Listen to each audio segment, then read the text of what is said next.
they go north, they go south. Places we go, we bring divine wine right from the source. Water to wine, BB nation birth from my new warrior crew, it birth from my new big body girls, it birth from my new boom boom drum, it beat from my new. We is your people, original people. They go west, they go east, they go north, they go south. Where are my people? Right here. My beautiful people. Right here. Ancient of days. Right here. Faces engraved. Right here. Birth from the spirit. Right here. Just here for a minute. Right here. Moon from a cloud. Right here. Sing it out loud. Oh.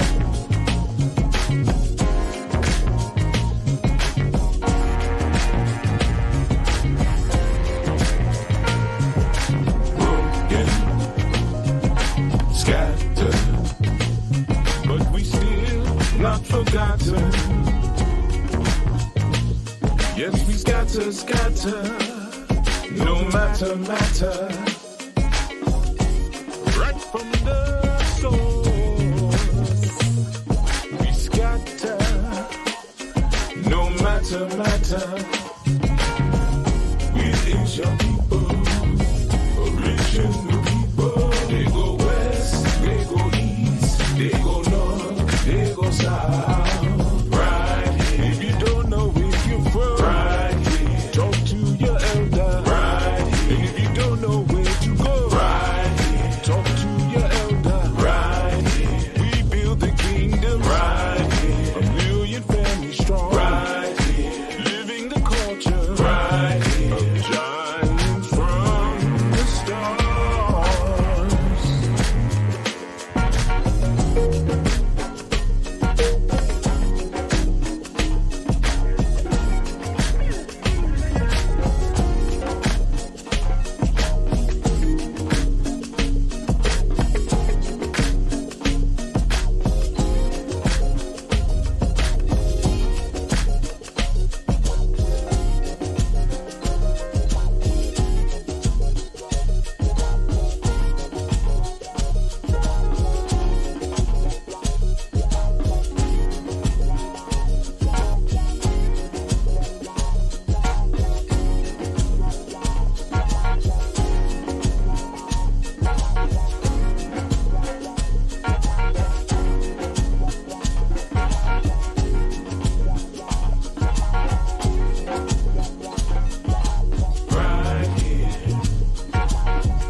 Shabbat Shalom.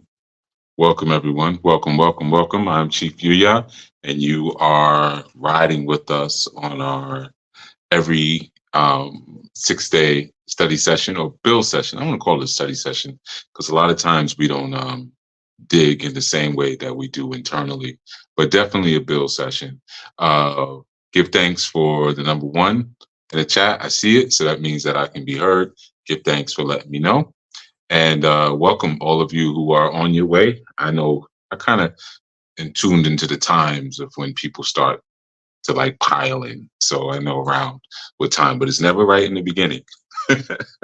But in any event, for those of you who are tuning in, also catching on the replay, whenever you do, welcome to this space, this proverbial and ideological space. But of course, like I said, I'm Chief Yuya, and every sixth day, or Yom Shishi, as we also call it, we bring in the Sabbath or the seventh day with the build session. Just kind of de-stressing, grounding, and equalizing from our last 6 days of probably work, depending on what your work schedule was. Most likely you were working and whatnot. So we take this opportunity to just kind of connect with each other, see where we're at. And also maybe there was some gems that came to you throughout the strong that you can share and, kind of help someone else along the path with. All right. So I'm going to start with something, last Sabbath Insight, which would be last Saturday or Saturn's Day or Sabado for some of you. I ran through. I felt it was a pretty easy and light going session. I gave some coding. I gave some numerology. I even gave some, just some like birthday stuff and whatnot in terms of how it relates to some of the things that are happening right now, politically, culturally, militaristically, and shared, so for those who want to sort of get into a place where they can get a little tighter with their own pattern recognition, I shared some of those things. And like I said, to me, I felt it was a very easygoing, easy breezy, segment. But some did share with me like, yeah, I was trying to follow along. I was trying to follow along with all those numbers. And, sometimes it's a matter of like, it's not that it's too much information. A lot of times an abundance of information you got to be careful with because people will use that to scam you. Like whenever you go to a website, like if it's a sales funnel type website, and you ever notice like when there's something that you may see on social media and they're like, click if you want to buy this, or click for more information. And you have to like, you'll go to like, it might be a 1-page website and you have to scroll. Like you're looking for how much does this thing cost? And all you're hearing about is testimonies. And this one does this and that one does that. And then there's a price all the way at the bottom, but you now are on this website for like 15, 20 minutes. That's a scam. Just so you know, like, yeah, that's a format of a scam, So you got to be careful with too much, but I don't think I gave you too much last Sabbath Insight. I don't think I was too heavy with it, but sometimes, depending on how you've been trained and programmed, information coming at you a certain way, which may, trigger sort of your genius. It may feel awkward. It may feel different where it's something where it's not just being spoon fed to you, but like your genius starts to ignite in a certain direction based on what you're hearing or what you're watching or what you're reading, observing. And sometimes what can happen is that there's other components within you that will begin a shutdown, and it happens purposely. It's like you become deaf to what's being said. And it's like, man, that was a lot, but it wasn't really a lot. What it was is just that your inner genius was triggered, and then that set off an alarm in your chip, and then your chip started the lockdown procedures. So sometimes, and it's one of the things I spoke about with that amygdala hacking. Sometimes we are in such a constant and consistent fear state that we never think logically. We're always in our emotions because we, our stress levels are so high and our adrenal level, so it's like we're never in the front of our brain where we can use logic, but we're always in the back, so even in a calm sort of discussion where we might just be saying, okay, this number, look out for this number, look out for that, where it could be fun. It could really be like a game. Okay, let me see how much I see 218. Let me see how much I see 81. Let me see how much I see 137.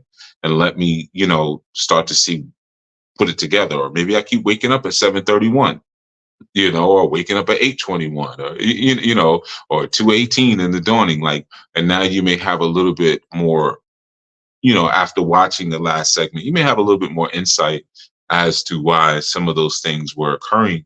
But it may feel like a lot. Like I said, if that chip is activated. So the key is really for me is just to keep hammering away at your chip. The key is just to keep triggering a response. Trigger, trigger, trigger, trigger, trigger, trigger, trigger. Until eventually the chip blows out. Because there are layers upon layers of your own personality and history that chip has now been encased and buried in. So the only way I can really defeat it is to overwork it. I got to outwork it. So I have to be more expansive and faster and more dynamic than the programming. This is when we talk about defeating the matrix. Sometimes there's a matrix that's designed within. We always think like, I'm out of the matrix. I'm out of the matrix. And we don't realize that just as we are the sons of the Elohim, the Most High, there are also sons of the Most Low here. Some of us might be children of the Most Low, So the matrix exists within, what we're existing and living in and operating in is primarily a thought projection. All of it is a thought projection, so therefore it's a matrix that we design ourselves, but sometimes that design is very cookie cutter. Like sometimes you go into a development and you could look and drive, you're driving through and you're like, yeah, I could tell the same architect did all of these houses because they're all pretty much exactly the same. It's like this cookie cutter house design. And a person may feel like, oh, I'm gonna do something crazy with this one. I'm gonna do something different with this one, but it's all the same exact thing because everybody is feeding from the same pot. Everyone is getting the same level of programming. So yeah, man, allow yourself to be triggered. Sometimes certain words that have been used as of late, they've been demonized. And you have to sometimes look at, well, why that word? Why that? Why are we using gaslighting all of a sudden now? Like that's a big term to use. And a lot of people who use the term gaslighting don't even know what it really means, but it's just like that's a term to say now. Or we say it's giving. It's giving, before that, it was like, yes, that gives me life. That's giving life. Like where do these trendy terms sort of come up and why does some stick longer than others? And in some cases, why are some used as an immediate defense against intellectual, spiritual, or, energetic growth? As soon as those opportunities come, it's like, there's a lockdown. I had a conversation earlier this strong with someone who it was a really dumb conversation. So I usually don't stay in those too long because I am really allergic to insanity. Crazy, I've worked with crazy my entire life. I know crazy well, but insanity is exhausting. It's just depleting. And I was speaking to someone and they were saying, like, which if I invited you to my church, would you come to my church? And I said, well, I have my own ministry. No, they first said, do you go to church? I said, I have my own ministry that I run, and we serve and worship on what you would call Saturdays. So they were like, so if I asked you to come to my church, you wouldn't come to my church? I said, what I'm saying is that I don't do church, but I do. And they were like, well, what do they do? They're Christian. I said, well, I study the Torah. What's that? So you don't know what the Torah is? Nah, I ain't never heard of that. Now I'm like, please end this. Please. Because, and not because someone doesn't know, but when a person doesn't know and they're being forcefully ignorant and arrogant about it, it's like, you can be dumb, but don't be dumb and arrogant. Like, don't put the two together. Pick one or the other, right? So I was like, yeah, it's the first 5 books of Moses. Oh, the first 5, which one? First 5 books of the Bible. What about the rest? I said, I read the rest, but that's primarily the first 5 is what I rock with. But the rest, the others are confirmation of the first 5. So then it went back again. So you telling me if I invited you to my church, you wouldn't come? I said, no, I wouldn't go to your church. Now I'm like, let me out of here. No, I wouldn't go to your church. you know. So then they were like, oh, then I don't even want to talk to you. And I said, okay, that's cool. Like, that's cool. But it was funny to me because I'm like, man, this person is really oh, and then they admitted, they say, because I'm still learning and I'm getting into the church now. I'm getting into the Bible and stuff. There's a lot of stuff I don't know. But I just told you I have my own ministry, and I just told you something about the book that you you never even heard. But because I won't come to your church, you want nothing to do with me, right? So, which was cool because again, insanity is exhausting. So sometimes we have these certain, very deep set programmed, not only responses, but programmed escapes to what we think are safety, right? So I get to a certain point in my life, or I want to get my life together, or I go through a terrible breakup, whatever, I go to the church. The church doesn't necessarily represent study. It doesn't necessarily represent spiritual academics or spiritual scholastics, or theological scholastics. It doesn't represent any of that. It's just going to the church, right?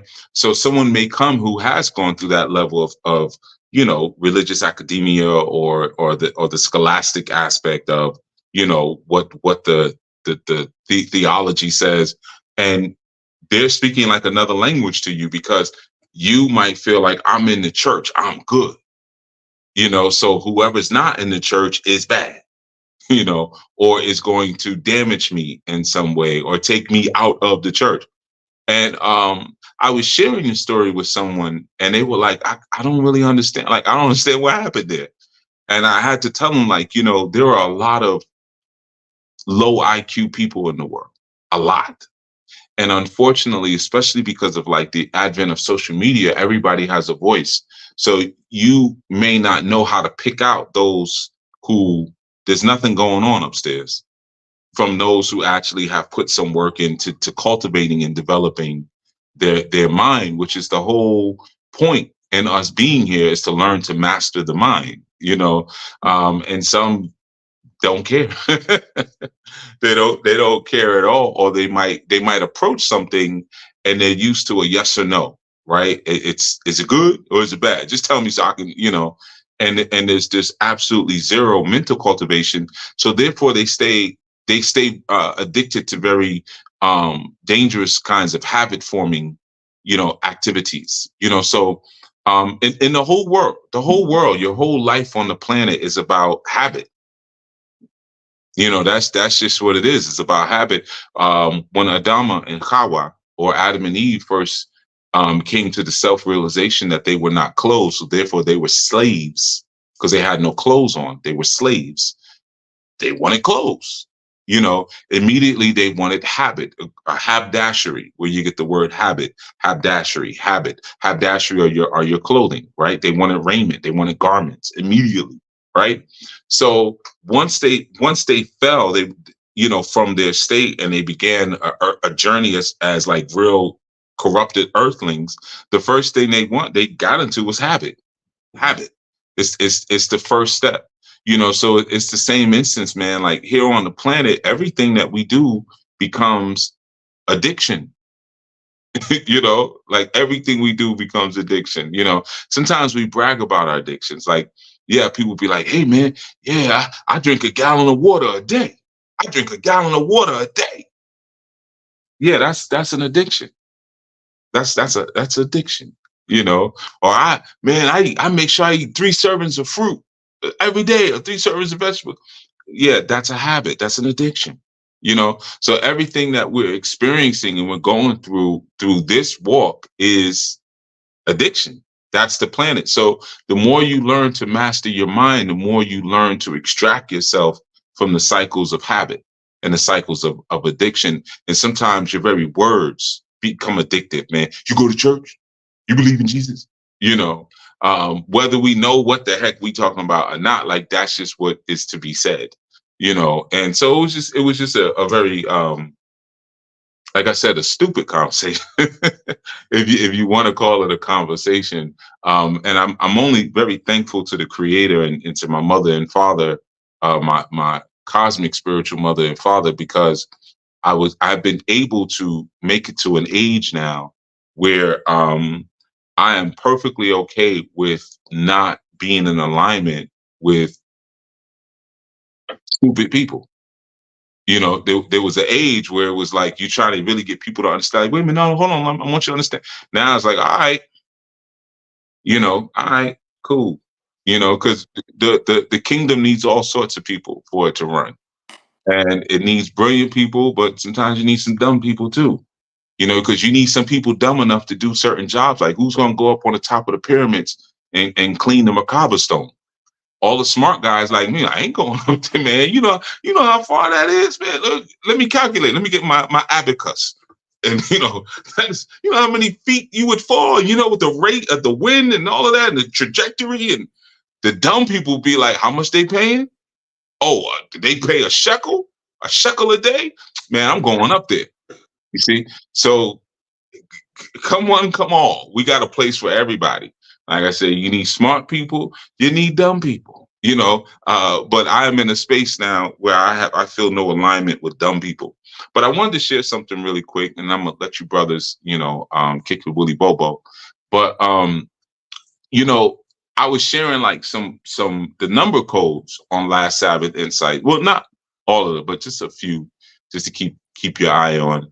And I want to share, like, kind of like hitting two executions, or two goals with one execution. Like, so you probably have remember I have said before that the book of Ishtar, Esther, is not actually it's not real. It's pure allegory, right? If you understand the book. And one of the ways you can tell that is just by the way it's written. One of the ways that you could tell the book of Esther was added in is because of the terminology that they use for the creator, where there's no variation in it. So it doesn't really match the writing or the terminology of any of the other, we'll say, Christian gods. It doesn't really match. So you start to see, like, once you see the writing is different, okay, something's odd. Like the book of Revelations, when you read the writing, it's like, why doesn't anything else in the whole book read like this? The book of Romans, the same thing. Nothing reads like this. So that should tell you right there, like, okay, this is an insert. This is an insert. And it doesn't mean that it's bad. This is an insert, right? So the book of Esther is an insert, right? And I'm gonna share something really quick, man, and give you some idea of something that's important. So just to give you like a brief overview, even though I may have said like, yeah, that ain't no real book, but I've read it, I know it in and out. We gain wisdom through the application of knowledge. So we want knowledge. We're like the Borg, we assimilate knowledge up out here, so you get that knowledge. But so with the book of Esther, right? So you had a king, and this was King Ahasuerus. Now when you look at it in your scripture, sometimes it's spelled a little differently, like Ahasuerus, but it was Ahasuerus, and that's what the Hebrews called him. His actual name was King Xerxes. He was a Persian king. He was Xerxes, the same dude. Yeah, I know y'all think, is that the dude with the yeah, that's him, the freaky dude. Yeah. So he was a Persian king, and he had a wife by the name of Vashti. Now, even when you look at some of these names, you like, this ain't got none of this ain't got no Bible swag. These names they don't swag like the other names. Like even if you look at his name in the Hebrew, it's like that don't sound like the other kind of names, Ahasuerus. And then you find out, no, this is King Xerxes, the Persian king. So now, then his wife is Vashti, which is a Persian name as well. But Vashti means beautiful or fair or lovely, right? And in particular, speaking about the external beauty in particular, right? So make a long story short, he had this party. It was a 180-day party because, yeah, let me not get stupid. But let me just say he liked to party. You know, you gotta tell them no sometimes. Run them kind of parties, you gotta tell them no. So he would have like these benders, right? So I mean, y'all seen 300. Yeah, you know what time it is. So he had this 300 day, I mean, it's this 180 day party, 6 month party, right? And like towards the end of the like, so after the 6 month party, he had like a 30-day party, which was just for his closest friends and associates. You know, so there's always like that party, then like the party after, like when it goes down, when you really should be going, like tell the valet to bring my car around, you know. So that was like the other kind of party, right? So he tells his wife, well, he summons his wife, Vashti, and he tells her, like, yo, tell her to come out here and to show my guest her beauty. Now, what that means is to unveil yourself. That's what that means. So you got to understand like the language of the time. To show your beauty means to unveil yourself. She's not supposed to, a Persian woman is not supposed to unveil. It's like, you know, you've seen a Muslima and she takes off her hijab. Like, what are you doing? Like, even if you're not Muslim, you know, I'm not supposed to see that. You would probably cover your eyes, like, until she fixed herself. So the king is like, yo, come out here and show your beauty. Unveil yourself to my guests. Remember, this is the party after the party. You know, so she refuses, right? She's like, nah, like, mm-mm, mm-mm. You know, I'm in my bed. Like, nope. You know, and plus, like, we don't do that, right? But let me start here, right? I'm gonna start with the book of Esther, and I'm gonna say how it was said. I'll start here. Esther 1. I'm gonna go to Esther 1. I'm not gonna read the whole thing, but I ain't gonna do that. I'm gonna go to Esther 1:8. That's cool. And the drinking was according to the law. None did compel.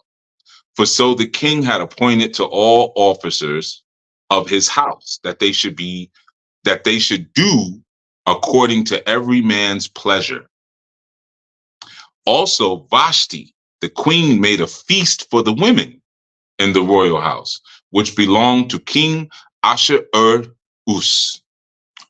Queen, and then on the 7th day, when the heart of the king was merry with wine, he commanded, check this out, Mehuman, Bistha, Harbona, Bigtha, Abagtha, Zethar, and Carcass, the 7 chamberlains that served in the presence of Ashur-us, the king, to bring Vashti the queen before the king with the royal crown, to show the people and the princes her beauty, for she was fair to look on.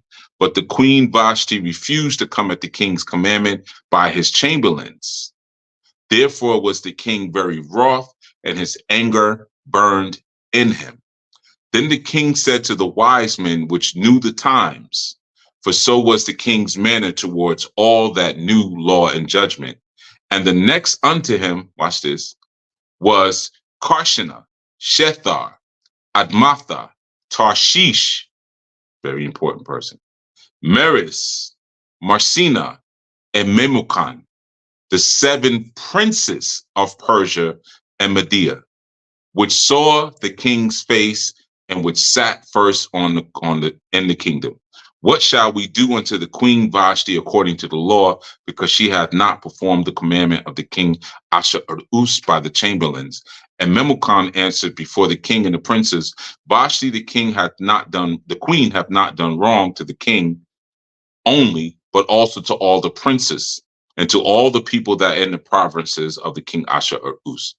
For this deed of the queen shall come abroad unto all women, so that they shall despise their husbands in their eyes when it shall be reported. The king Ashur-us commanded the Vashti, the queen, to be brought in before him, but she came not.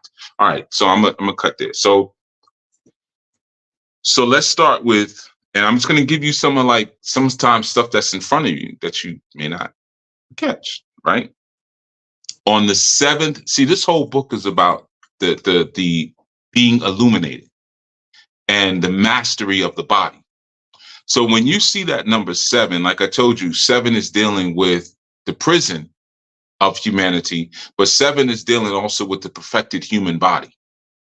So when you see that number 7, you're dealing with the perfection of the human body. Now, once we get to the perfection of the human body, now we start moving into the place where we can be illuminated, right? So it's just like when you look up at the sky and you're looking at what you may call your deities, your gods, or whatever, those are the illuminated ones. Now, what is actually illuminated in them? Their soul. You know, an illuminated soul projects itself into the atmosphere. So half the time you looking up at yourself, if you right. If you're not right, you just looking up at the stars and stuff like that. You ain't up there, you know. So now on the 7th day, look at the numbers, right? So we already got the number 7 that's playing around in there.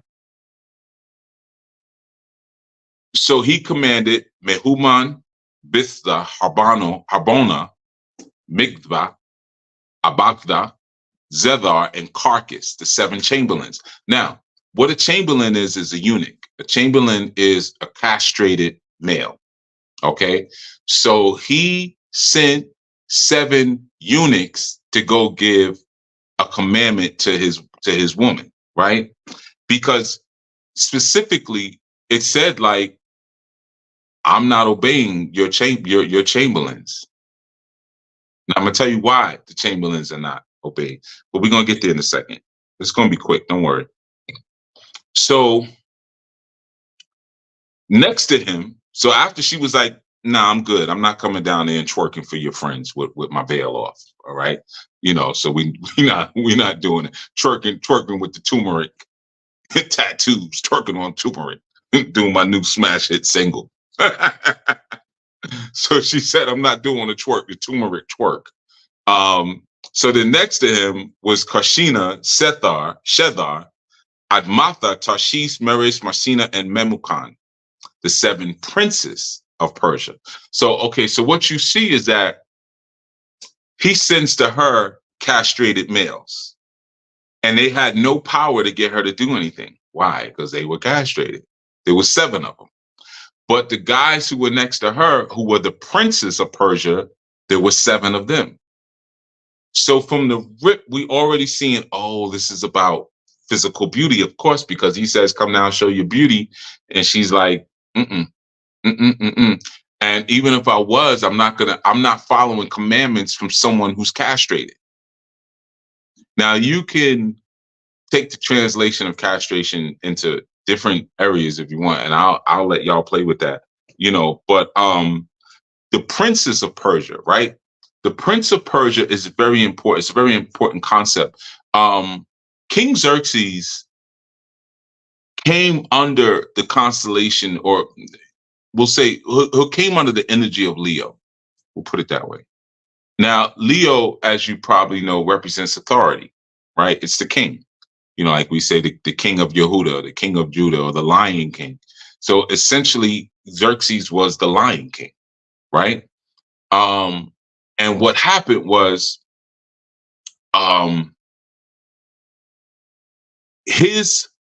7 principles. Remember, like I told you, the seven princes, or the 7 represented the ascended body. It always represents a one who's gotten through their habits and their addictions and gone through the perfection of what the human body is. So he sends these castrated dudes. So a castrated dude is much different than a prince, right? Because what is a prince? A prince is actual bone structure, right? So if you look at it, you have like the term prince, where you get where it's the root of the word principle.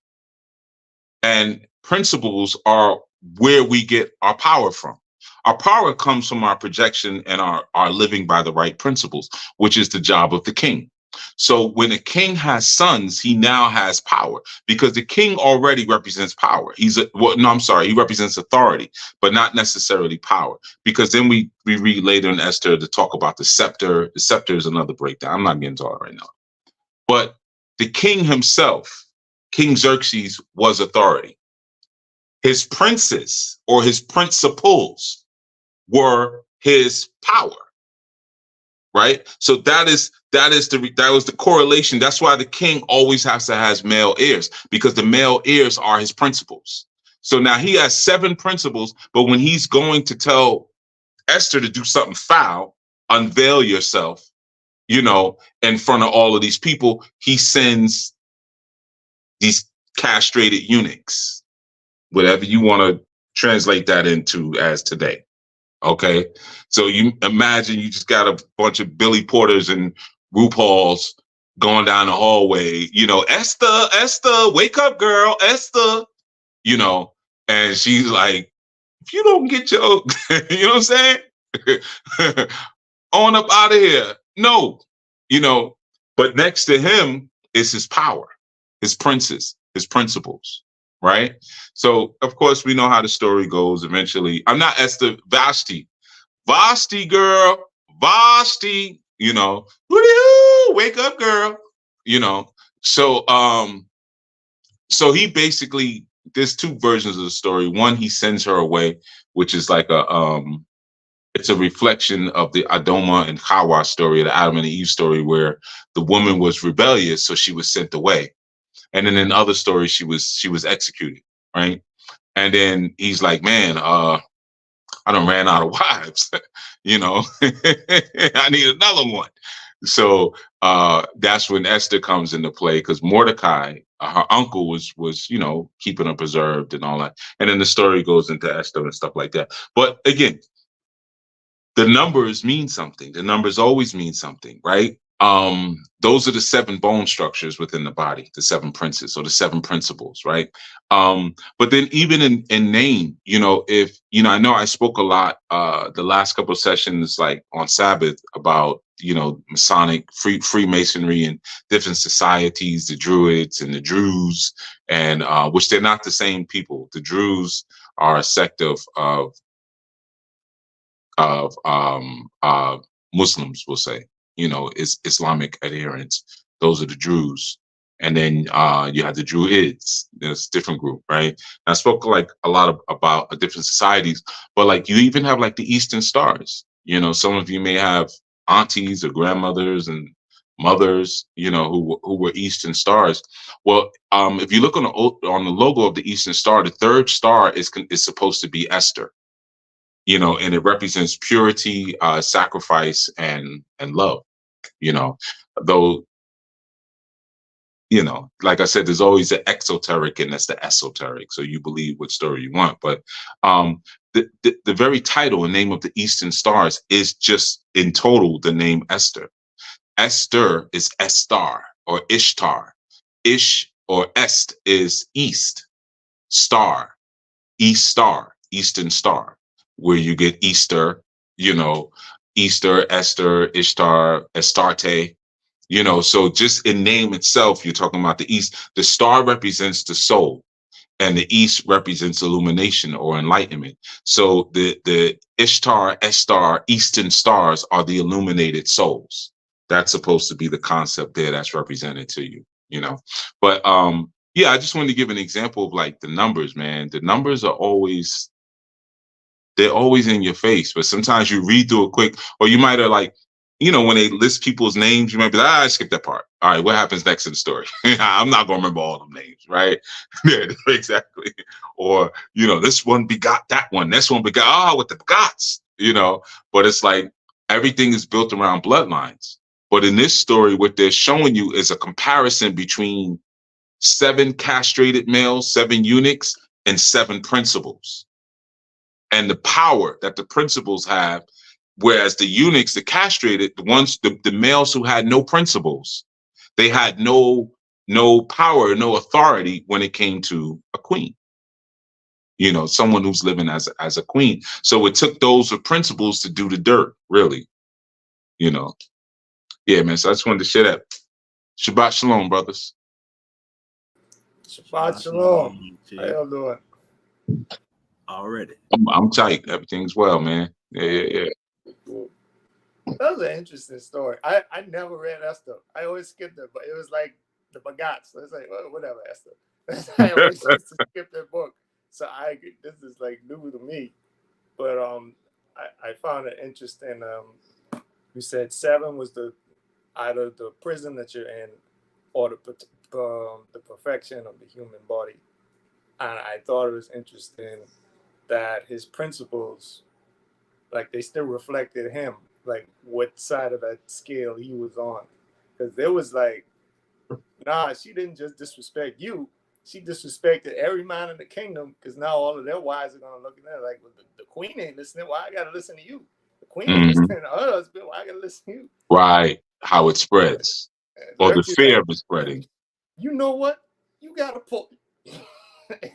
You know, but it also speaks to that programming that you brought up earlier. Whereas, like, you got that programming and your thoughts will immediately go to justify what you would have done anyway. You know, it's like you were speaking as a couple of strongs ago, and you were talking about who has your body. You know, whether Yah has your body or Satan has your body. If Satan has your body, it's like, oh, okay, that's interesting. Okay, but it's time to go smoke. Okay, that's interesting. It's time to go drink. You know, you would always go back to what you were already programmed to do. And as you were speaking earlier also about breaking through the matrix, because you're burning out that chip, I had actually watched a clip from the Animatrix. I always watch it for like animation in general, but it was the one where it's called World Record.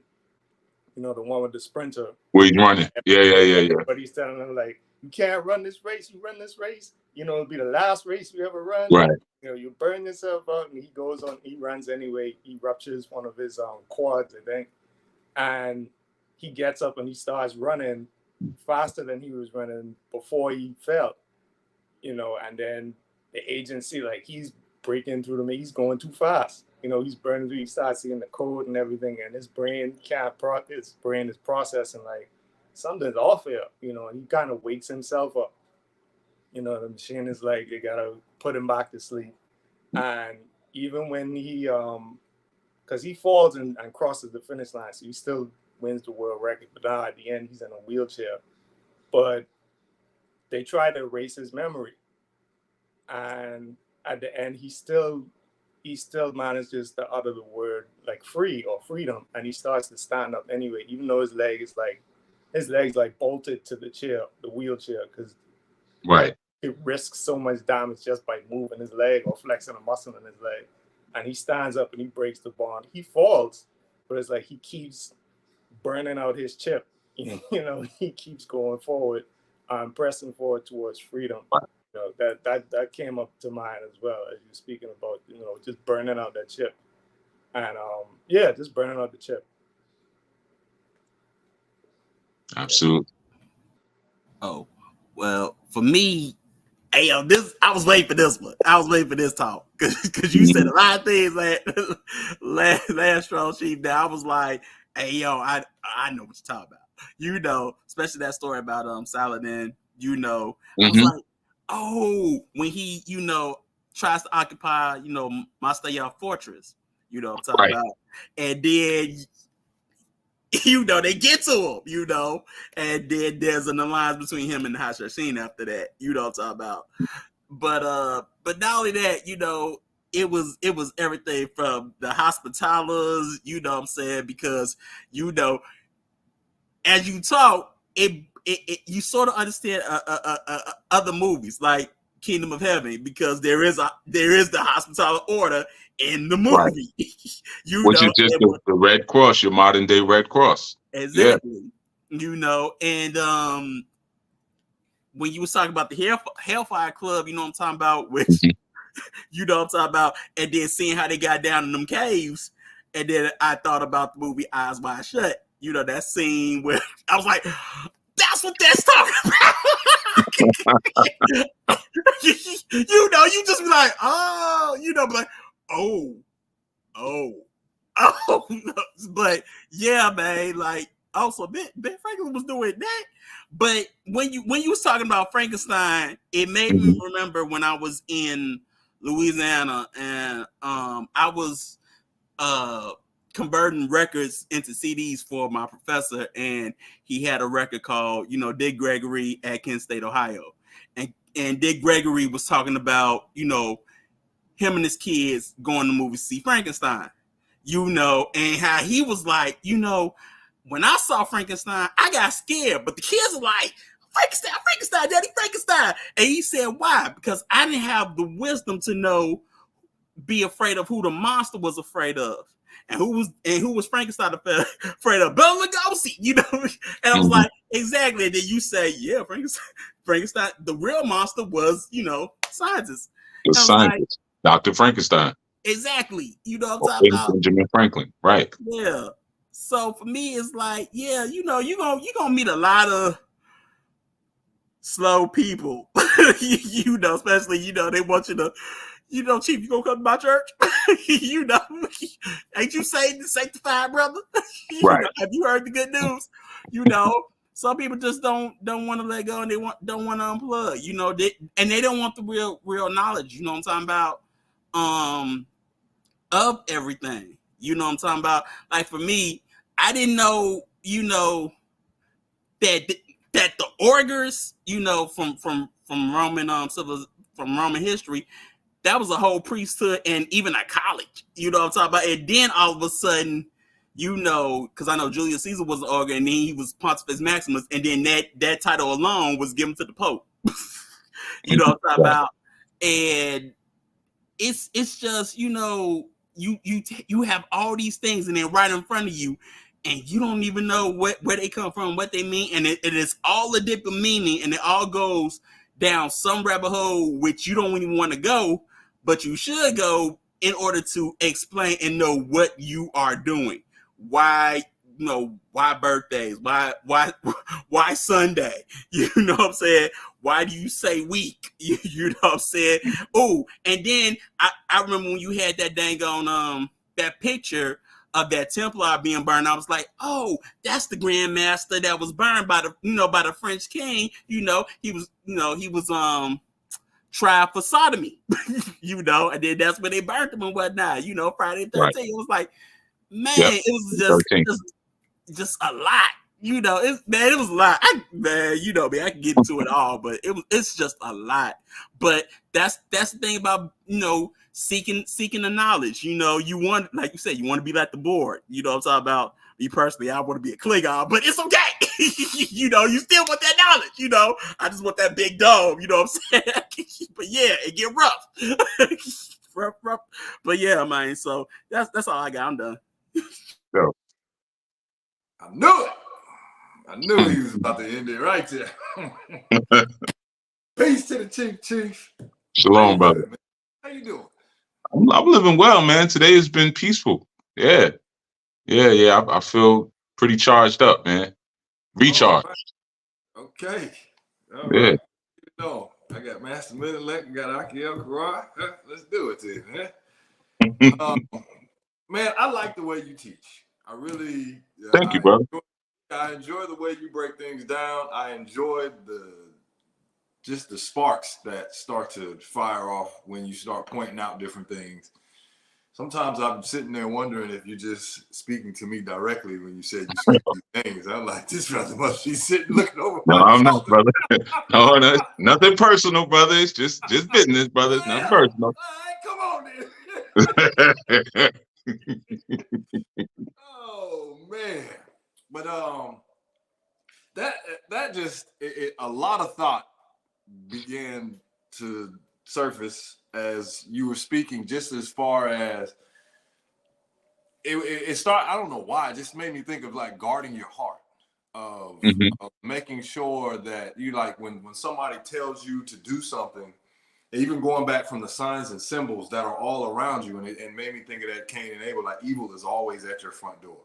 So if it's almost in like one is desensitized to all of these signs and symbols that now, I want to say you said like a while ago, it was if you don't choose that culture, then one will be chosen for you, and then you don't know when somebody is infringing upon your boundaries that you set up or somebody else set up. So then one can be sitting there like, should I be offended in this or should I not be offended in this? But because now it becomes every day, then it's like, oh, okay, then that's just how things are supposed to move. That's how everybody moves. So if I'm starting to think outside of that, then maybe something is wrong with me. Then you start to, and even in the story, when you started breaking it down, it's like there has to be somebody standing on principles in here. And what is ultimately in your heart when you, and it makes me think of, I want to say in the Anu way, it was like, you don't need to ask for what, you should be doing if you've actually read and have this infilled in your heart again. But if you don't guard your heart, then what ultimately is going to start seeping into your heart is the ways of the world. And the world is going to start to say, unveil yourself, come reveal yourself. And it's so easy to get caught up into that because it seems like everybody is doing it. It's like, I want to get the flashy car. I want to get the pretty girl. I want to get, it's always, I want to get, as opposed to what is actually going to get me a better relationship with my creator? What is going to get me closer to that? And I remember you saying that when somebody started talking about the election one time. It's like, how does me investing in these candidates get me closer to my creator? If you can tell me how it does that, then I'll indulge in this conversation. But if you can't tell me how it does that, then this is ultimately a waste of time. And it started making me, and then it even just looking at what is it, James? I had it, James 1:19. 1 second, let me find it. James 1:19. Here it goes. It says, wherefore, my beloved brethren, let every man be swift to hear, slow to speak, slow to wrath. And it's, which was kind of on the, it was on one way, and then I'm looking at it one way, and I'm also looking at another way. I'm looking at it in one way of just being, like in the Matrix when Neo came in there, and he wasn't speaking very much because I'm here to learn, here to, but then at the same time, so many people use that as an excuse of not like in study session, I'm not going to say anything because I'm here to learn, right? Or I'm here to, and it's like that self-talk. And then now it's taking me now to the Killing Me segment that you did, where was certain habits that we just hold on to that keep us fat and keep us like misery and procrastination, and certain things that we do that we hold on to that fatten us up, but that keep us in a sunken state, that keep us falling for the okie doke of not standing on principles, of not standing on saying that this is what I'm about and this is what I'm going to do, because now it's like, I'm not going to stop these things that I've been doing. I will slow down in order to try to get some better relationship, or to try to have some type of healing, or to have a better, whatever it is that I'm looking for in this moment, just get me out of this moment that I'm in. So I'll slow down what I'm doing. So instead of me eating a king size bar, I'm going to get me a regular one, because it's better just to shorten down on these fake calories that I'm intaking on my Snickers bar, instead of, so I feel a little better about myself that I'm gonna start cutting back, as opposed to starving it out, as opposed to starving that parasite out that says that I want these certain things.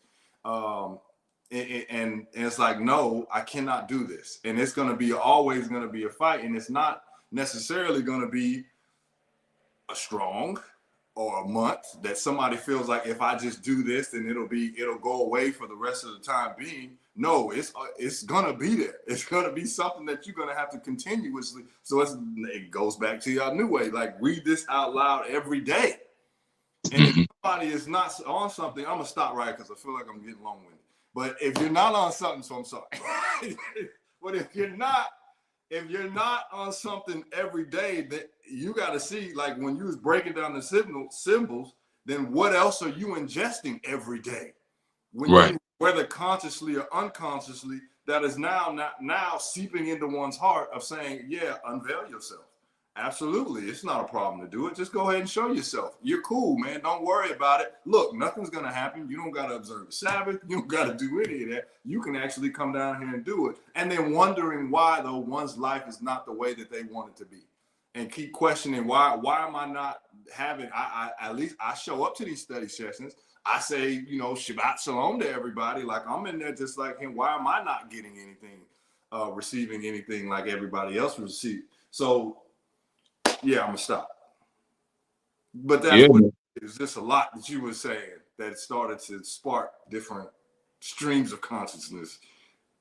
But that's what it's supposed to do. I mean, that's you're right on it, man, with the things that you're sharing. And you're supposed to go down different chambers. You know, when we're always looking for affirmation in what's presented to us, there's no growth in that. You know, like I said, there has to be triggering, there has to be instigation, there has to be provocation. And I mean, I think a lot of times, and I'm going to get to this question, I did see it, but I wanted the brothers who came in to be able to, you know, at least say peace.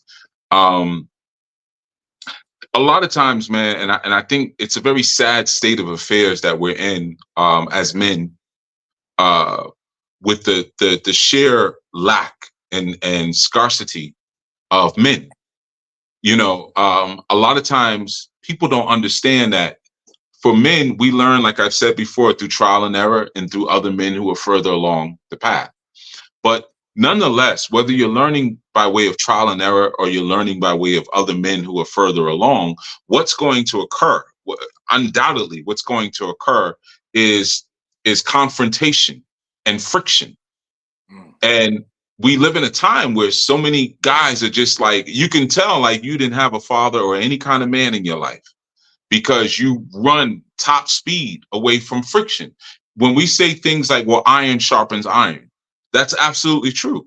And in the sister's case, brass sharpens brass, right? But if you're sharpening iron with iron or you're sharpening brass with brass, there's going to be friction. You're going to create heat. In fact, you might even create sparks.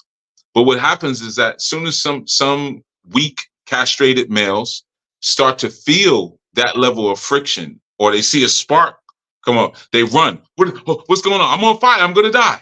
My whole body's on fire. No, it's just a spark. It's normal. I feel hot. Yeah, it's friction because iron is sharpening iron. You know, it doesn't mean you quit. Doesn't mean you run away. You know, it doesn't mean you lose your mind. You know, this is the process of becoming for men.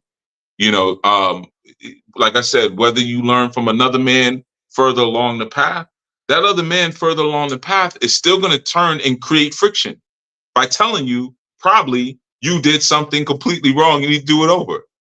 And that's going to create a friction within you. Or if it's trial and error and you're taking your bumps and bruises along the way, it's still going to be a measure of friction that I think a lot of people are not ready for or in tune with the reality of.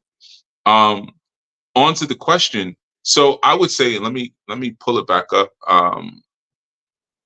Dr. LaShawn Rem. So the question was, sir, did she not go? I'm speaking of Vashti, I'm sure. Sir, did she not go because she understood he was inebriated? ! Her dishonoring his command was to protect her virtue and cover him from an unprincipled request? ? Well, I would say no, because we have no proof of that. So that would primarily be opinion. So if we look again, if you can provide me with some proof, I'd be sure to include it. And for me personally, I have no issue being corrected in any form.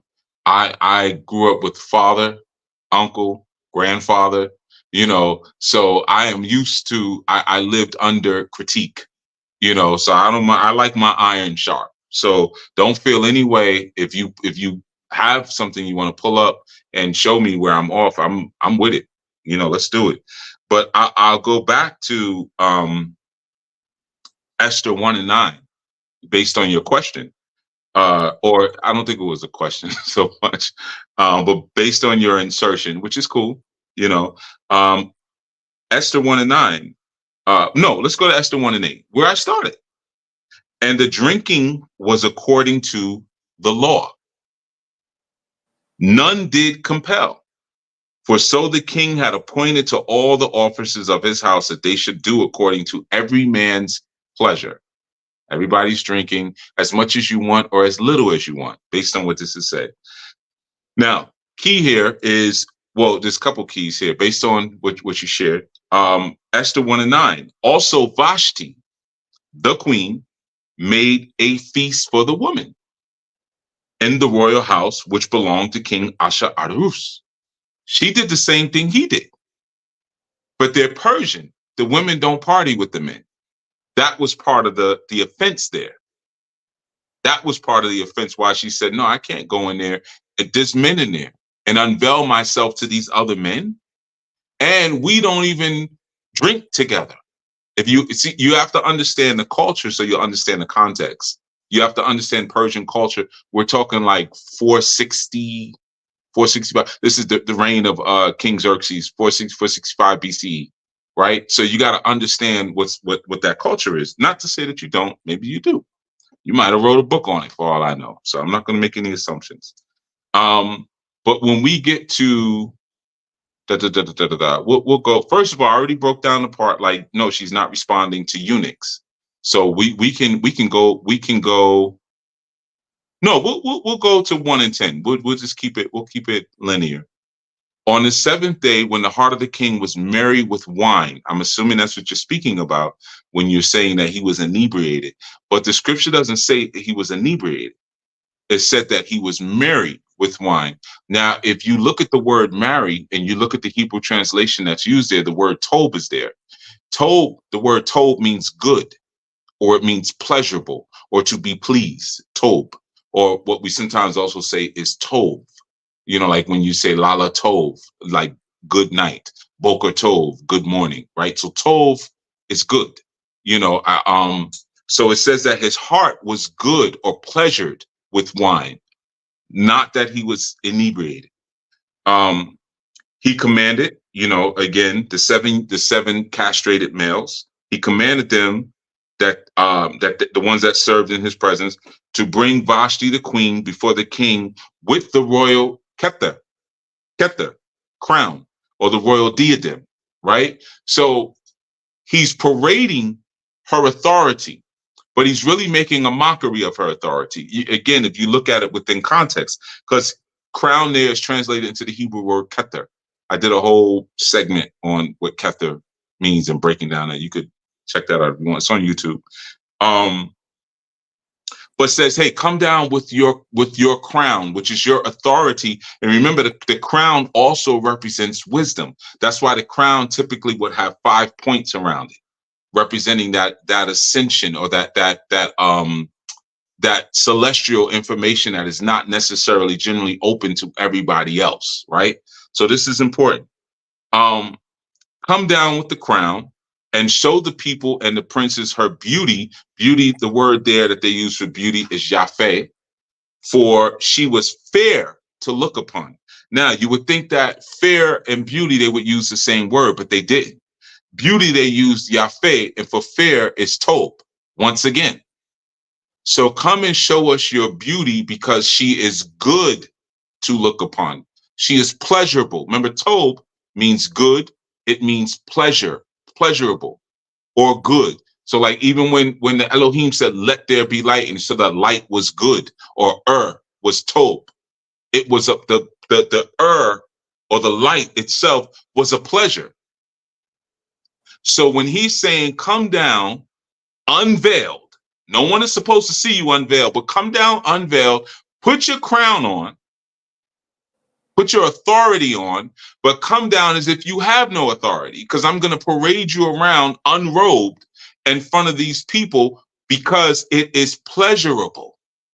Not just because you're beautiful, but because your beauty is pleasure. Like, you might look and be like, man, you look at it, you're going to get aroused. You know, her beauty is a pleasure to look at. And I'm going to share this because, remember, he had the party for all of those days. And then the second party, which is what we're reading about here, was the one that he had with the people in his court. So these would be the high dignitaries. These would be the celebrities, the higher ups, right? These are the ones who were actually in the palace.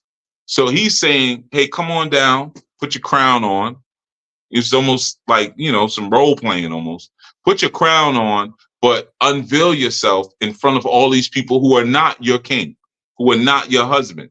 And I'm not only that, I'm insulting you by sending people to tell you to come who have no authority because they have no staff. These are eunuchs. They have no staff. They have no prince. I'm not even sending the 7 princes. Remember, princes and principal is the same word. I'm not even sending the princes to come tell you. I'm sending eunuchs who have no power to come to tell you to desecrate yourself based on the culture. Now, unprincipled request, that's the king. You command, you follow the request. So that, but it doesn't say anything about him being inebriated. Doesn't say anything that, you know, it was unprincipled based on who he sent. Yes. So that was partly, but not because he was inebriated. His heart was merry, was good with wine. He was finding pleasure in the wine. Xerxes was already crazy. So he didn't need the wine. Like, you got to understand and learn who King Xerxes is or was. He was already a bugged out kind of guy. You know that even with the decrees that came afterwards, that this imaginary character Esther had to save the people from. You know, that when it goes deeper into the story, when he's like, "Yo, we just gonna off anyone who doesn't bow." You know. So yeah, that would be my response to that statement that you put in there in regards to him being inebriated. It doesn't actually say he was inebriated and that's why she refused. But if we understand Persian culture, then we would understand her being unveiled with a crown on would be that would be like blasphemous, because it's so deeply culturally ingrained not to do something like that. Was it unprincipled? In a way, because he didn't send his princes with him, you know, or princes to go make the request, because principals wouldn't make that request. You know, it's you're always going to send your grimy, dirty, devilish friend to go do your devilishment. You're not going to send your good, principled friends with character, because they're going to mess it up, or they're going to say, "No, I'm not doing that." The princes would not have done that because princes have principles, but chamberlains do not have principles because they have no staff. They have no peni, you know. So that would be the answer for that. I'm not sure if you're still there on Facebook, but either way, you might see it, you know. Well, when we look at this, brother, it do say Mhm. crown royal. You know what I'm saying? That's that brown, right? So Right, royal crown. You gotta learn how to put the words together, brother. Crown, royal crown. You see, brother, you gotta swip it around. that's that dark. But you know, you just how you. This is why I like how you teach, though. Everything always, it's not a waste of words. Like, even when you're making jokes of, I'm not gonna be the one to go up at the top, because those are like, oh, how much money you paying? Like, how I'm gonna get a tip from the king if I go and bring her over here, because then I'm gonna be in favor. But hold on, that's not what we're supposed to be doing, right? It's like that's not. And I'm not going to send a prince, because the prince is going to stand on principles, and then now going to get the person, whoever's making the request, to second guess. And I don't want to second guess myself in this moment. I just want to have a good time, and I just want to have fun. Go get her. So I'm going to know. And it's just like people, we know who we can call on if we want for a certain answer. So if I know, you know, I'm not going to call chief if I want somebody. I don't want somebody to tell me and hold me accountable. If I want, you know, to have some comfort care, if I want to, you know, have somebody to say, you know what, it's all right. I know you're doing your best, and this world is just a nasty place. Like, people start to know who I can talk to and who I can't talk to in order to go. And now we start to make making these conscious decisions to stay in this rut, because we don't want to go down a path that's going to spark, or like you said, cause that friction. That's Right. But you know, here's the thing though, brother. Like, whoever allows you to go into that path, or whoever advises you to go into a path of destruction against your core honor and principles, hates your guts on the L. They hate you. You see, that's the secret. Eunuchs hate women. Castrated males, they hate women. We got that story when we read about Jezebel. You know, and he was like, yo, toss her over. Oh, okay. Because secretly we hated her all this time. So if you got these 7 chamberlains, because the scriptures didn't raise word. It said that the chamberlains were with the king. These were not her servants. These were his servants. You see? So he knew which ones to send. And they're looking at her like, she is everything I can't be. Vashti means beautiful. Well, you understand what that word, but it means external. So she was gorgeous.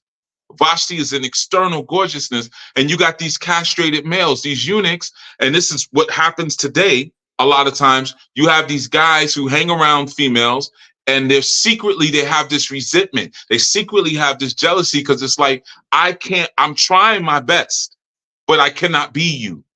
And even if I go out to the club with you or go out at an event, you may actually find a husband. I'm going to find somebody who just wants to secretly freak off with me because they're never going to see me like you. I hate you, but I have to be around you because I learn from you. I study you. I study your mannerisms. I study everything about you, but secretly I hate you. So that's the same thing in what you're saying. A lot of times we know who to go to, but we don't realize the people that we're going to that's encouraging our dysfunction and our nonsense, they hate us. And as soon as they get the opportunity, sometimes they're near us because we have connects to the authority. I can tell you that even in my own family and household, I've had people come into this community who wanted to get close to me, so they got close to my women. And then when I peeped what was happening, oh, you got to go. Now, they didn't even like my women because when things started to come to light, they just pulled away from them and like tried to go straight to me. Well, that's what you wanted to do in the first place. You want her out of position. You want me. So in the same instance, like with the story with Jezebel, when he comes and commands the eunuchs, he was like, yo, throw off the balcony. Like, oh, you giving us orders direct now? We with you? Oh, we don't need her anymore.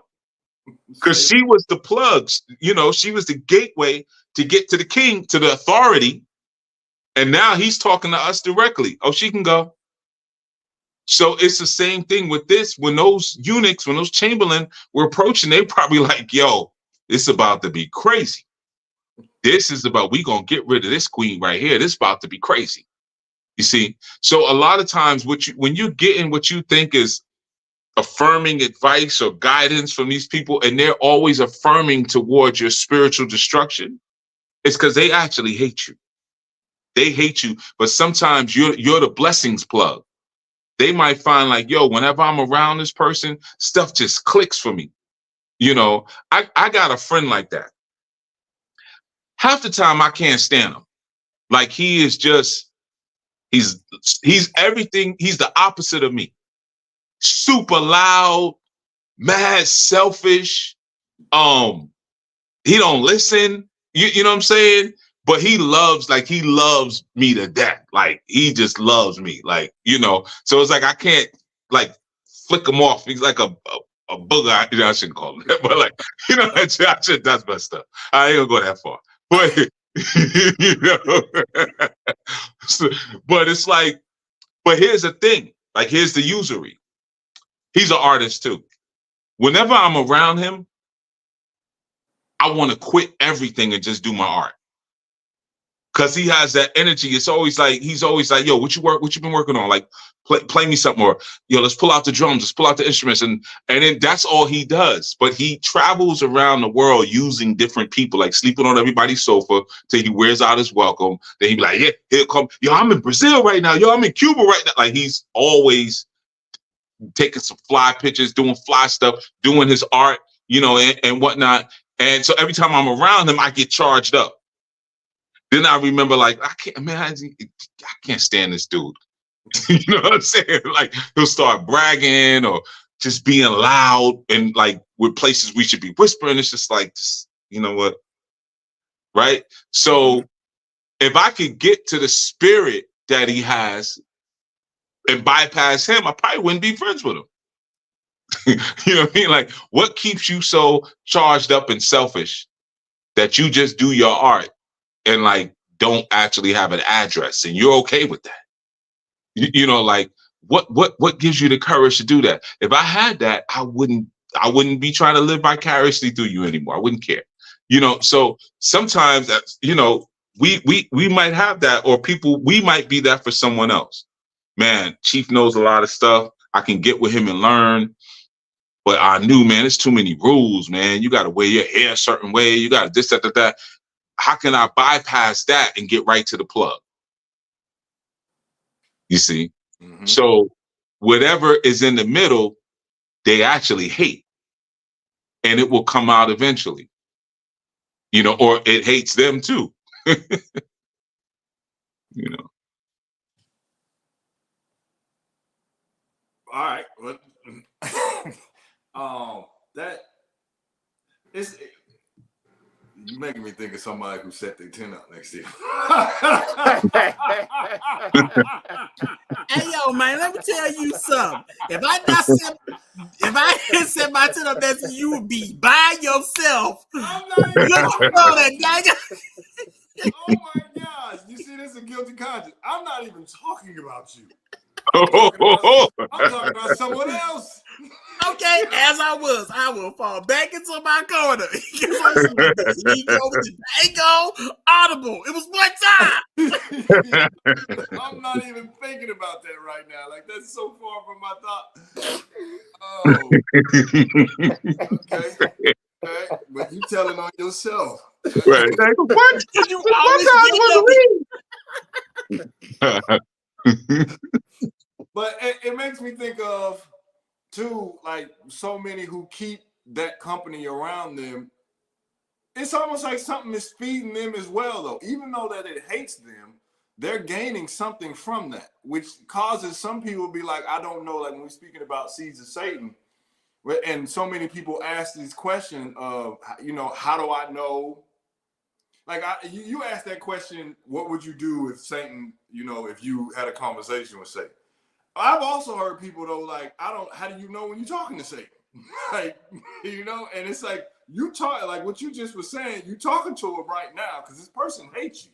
It cares nothing for you, but because that's your friend Twan, who is so funny and just makes me laugh. Now I don't know who I'm talking to because he does make me laugh, or they do make, you know, they bring a good time. They do, you know, lighten the mood. They do have this funny spirit, but at the same time, though, they're looking like they want your spot.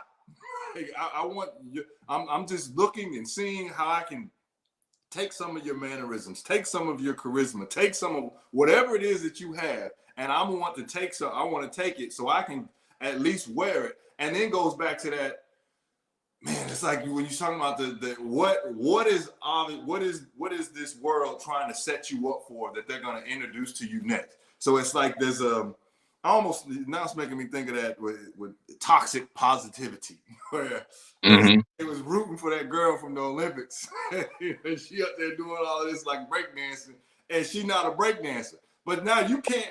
Yeah. What was that? Like, because I was like thinking like, I'm like, maybe I'm watching a different Olympics. You know, there's another one. So I'm like, maybe, you know, I don't want to say it because I don't get canceled, but I was just like, yeah, I don't think this is the you know, the main Olympics. I think this is the sides, you know. But when I watch something like that, it makes me think of things that you said, though, like, what are you setting me up for? That you can't now start to say, you can't call that out for what it is, because now it's like, oh, I'm just so glad she got up there and she just actually did her thing, even though she wasn't on par with everybody else. It takes so much courage to do that. And I'm like, what? Like, this is terrible. But you can't speak to that, because then when you speak to that, then now you're being mean. Or, you know, if I have a consultation with Chief and he speaks to my shortcomings and my downfall, he is mean. I don't like talking to me. Or when now, you know, so now we've gotten to a point, I don't even say gotten to, I think we're beyond that, where it's okay if you lie to somebody. That's not mean. That's not mean whatsoever. It's actually, you know what, that's being nice. is, you know, don't say anything. You know, if you don't have anything nice to say, don't say it at all. And even if it is, does somebody's butt look big in that? No, it's not. It's okay. You know, you're not. Like that, it reminded that little girl. There was a whole. She was like, when I grow up, I don't want to be a fat adult. And he's like, you know any fat adults? And Right. She's like, like, well, I'm standing in front of me right now. right. But you can't tell nobody that though. You gotta hold that because you don't want to be offensive to anybody. At least this is what one is taught. So now it's like, what else are you introducing everywhere around me that I'm supposed to be okay with? That now it just keeps pushing the line until there's no line, which now it is seeped in, and now it's like, unveil yourself. Come down here and unveil yourself. Okay, because I don't want to be upset. I don't want to upset the king. I don't want to upset all of these other people. I don't want to do anything like of what I shouldn't be doing. So I guess that's what I should be doing. Instead of somebody getting mad though when you stand up and say, no, man, that's not right. That's not that's not what we do. And then now I'm gonna get mad. Oh, and then somebody else chime in. Oh, she's not only disrespecting you, she's disrespecting everybody. So right. These are not the principles that we stand on. These are not the principles that we abide by. And it's just like little shots here and there all over that somebody starts to just keep picking that say, I'm gonna pull some of these away from you, that now I'm gonna introduce to you something else that's just gonna keep going further and further, as opposed to somebody standing on business and saying, you know what, yeah, this person in front of you might be a little obese in front of me. Yeah, and so you ask me a question, I'm gonna answer, as opposed to trying to save one and not trying to hurt somebody's feelings. And how do I tiptoe around not pissing this person off, as opposed to just saying, I'm not going. Hey, they want you down there, they want you, I'm not going. Like, no. And no being, like you said, no is a complete sentence. I don't have to tell you why. We don't have to start to ask, you know, or what I should do and what I shouldn't do. Well, what is the rule saying? What you know what you should do and what you shouldn't do. And half the time when people start asking, well, what should I do? You already know what you should do. You're just trying to find a different way to do it because you don't want to do what it is that you're supposed to do. So I'm just going to, so what should I do, Chief? Like, what I already told you what you should do. I done told you 15 million times. Are you going to listen is the question. Are you actually going to now stop? Or are you still trying to find a way to wiggle around the rules? I'm going to wiggle around the law, and I'm going to bypass, you know, the harem. I want to get straight to Chief so I don't got to deal with all of this other stuff. I don't want to have to, oh, this person might be further along the path. I don't want to deal with this person further along the path than me. I want to talk directly to Chief so I know exactly what he's saying. I know, because I know it could be watered down coming from Aki El Karar. You want to talk to Aki? Nah, I don't want to talk to Aki Zach. Let me get Master Menelik. Well, who going to get me to, you know what? I just really need to speak to him right now. It's very serious. It's like, yo, are you going to see what's in front of you and actually say, you know what? Let me submit to what's in front of me so that I'm in alignment, or I'm going to get out of alignment with what everybody is doing because that's just what the world tells me is okay. That I am a special person. I've always been special since I was born, and I should get preferential treatment because, you know, those, you know, don't ask. If you don't ask, then you won't receive. So I'm going to ask and make sure that I can receive my blessing. And my blessing is I need to speak directly to the source, or otherwise, what's the point of all of this? So I don't know why my mind just be bouncing. It's just been doing this here. Neuro. You on fire, man. That's what it's like when you on fire, man. It just, you know, you start, there's spirits that are coming through and you hitting different chambers, and there's different spirits there's certain things that need to be said at a certain time, man. And that's the beauty of community, because different people, you know, when my fire might be low, my fire is kind of always low, you know, like someone else, you know, they'll blaze up, or maybe it's the sisters come with the water. It's time for a tsunami, you know, and you're getting different consciousness from different streams and from different areas, you know. But I would say, like, even in what you're saying, man, like that skip around, there's been many times I've warned people about that. Like, look, you don't want to talk to me. You better go through the steps. No, Chief, just tell me. And I know when I tell them, they're going to quit. I know it. Because I know when I'm looking at a weakling, because only a weakling doesn't want to go through a process. Like, I know when someone's not built for it. You ain't it. You ain't the business. You ain't built for it. You know, so yeah, to be, well, Chief, just tell me that you just want somebody to tell you something. So you don't want to learn nothing? You don't want to grow? You don't want to evolve? You just want me to tell you? You know, and so that way now I can be accountable. Or when you run out of money doing something and you have to go borrow money from your family, you can say, well, I just listened to everything he told me. Girl, that's a cult. I didn't know. I didn't know. They just told me what to do. Right. You know what I'm saying? Like, nobody told you. You trying to create that narrative so you can have your scapegoat. Everybody wants that scapegoat. So let me set up my way out now. You know, and the thing about it is that some people are unworthy of the source. That's what they don't want to hear. You're not worthy to. I'm just gonna say it like it is, and that may be rough to hear, especially because, like, well, you on YouTube talking to all of us right now, but am I though? You know, but you know, everybody like, well, let me get right here. No, you go talk to my students. Talk to them, because you don't understand my language. You know, if you have been reading the Bible or scriptures or you know, cultural or historical books in English on all your life, how can you speak to someone who's speaking Akkadian? You don't understand what I'm saying.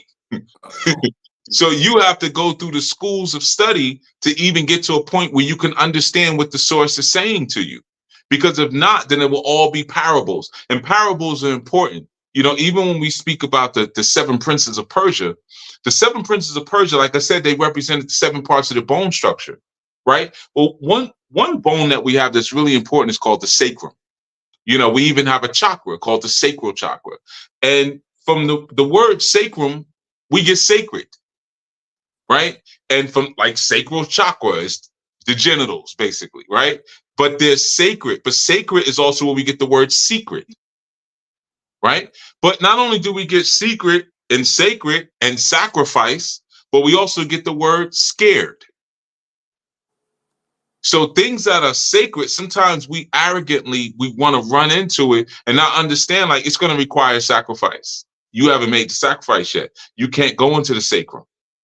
And if you try to go into the sacrum without making the proper sacrifices or not having the proper, you know, fear, a healthy amount of fear, you know, then you're going to mess things up. Think about how many people rush into sex at a young age. They rush into the sacral and they don't understand it. They haven't built the reverence towards the sacral chakra, and they mess up their life for the next 20 to 25 years. You see what I'm saying? Because they rushed into the sacrum. So it's the same instance when you have those princes of Persia. One of them is actually the sacrum bone. You can't just go talk to him yet. You have to build up your nervous system and build up your wisdom, and most important, your humility. And I think I shared this years ago when I was talking about different rituals, whether you're doing, you know, different Isheshe rituals or you're doing rituals towards different Orisha or things like that. A lot of times there's a lot of steps. And knuckleheads will always be like, yo, why we got to do all of that? Can we just do this? This ain't for you. This is not for you. You're going to hurt yourself. Those who always want to skip steps because they have deluded themselves in their mind to think that there's something that they are not. Those steps are to humiliate you. That's what they are for. They're for humbling. Do this and do that and do that and do that and do that. It's like when you got that elder in your family, and every time you want to go talk to them, they make you run to the store and get something for them. I had an elder like that always used to send me to the store for a pack of cigarettes. No matter what, you know, I'm like, yo, I just gotta run something by you. Yeah, man, go around the corner and get me a pack of menthol. And on your way, take the garbage on your way out. You know what I'm saying? Yeah, I'll tell you something, man. One time I came back from doing a gig for Babyface. The Babyface. I did a studio session for Babyface. It was and I've been on big stages playing. But to me, that was like the biggest gig of my career, to be honest. Even though it was like behind the scenes, we were doing some spec tracks for something. But to me, that was huge. Like at the time, he was like the biggest thing in music at that time. And I had played at this award show. I'm not going to say the name of the award show, but I had a tux on, right, that night. So I came with my, you know, big shiny, beautiful car, you know, around to my elder spot to tell him like, yo, you're not gonna believe like that. Now he don't know who Babyface is, like, but I would have had to explain like, yo, he's big. He big like Jackie Wilson. You know, I give something he can relate to. You know what I'm saying? Man, I went there. First thing, I didn't even get in the door. I didn't even get in the door. He handed me a bag of garbage. Take this garbage out. I got a tux on. And I'm click-clacking up, you know, up the walkway to the outlet. You hear my shoes click-clacking. I got on hard-bottom shoes, and I'm clicking because I'm feeling good that I'm clacking. You know, like, yeah, man, take this garbage out. Okay. I'm holding it like way away from me. I'm like, I can't. This is rented. I can't. You know what I mean? I got to take this tux back. Right. Then he sent me to the store for a pack of cigarettes and a sandwich. Right. So by the time I do all of that, I'm not even in a bragging mood anymore. Like now I'm just like, yeah, what's good with you? Like, yeah, what's yours? Yeah, I just had to play a show. It's going to be on TV, but you probably ain't gonna watch it anyway. Like, you know, like I had to be humble. Like, yeah, that's right. I don't care what you do. You're gonna take this garbage out. I don't care what you had on, doll face, baby face. I don't care who you're playing with. You're gonna take this garbage out and go get me some cigarettes and a sandwich. Okay, you know. So that's the thing about it, man. It's the humbling process that when you're doing a ritual, that's what all those steps are. You got to go get this type of stone from this type of river. You got to pick this type of herb next to this type of tree. You know, you got to get this type of animal, but it has to be this particular color. You don't need all that, but you need all that. Because each step as you're doing it is building your faith. See, faith is so important in anything you're doing. You know, you have this beautiful circumspection. I mean, this beautiful intervention that happens between belief and faith, you know, because what rises in between those two things is your manifestation of all things. You know, creation is a product of belief.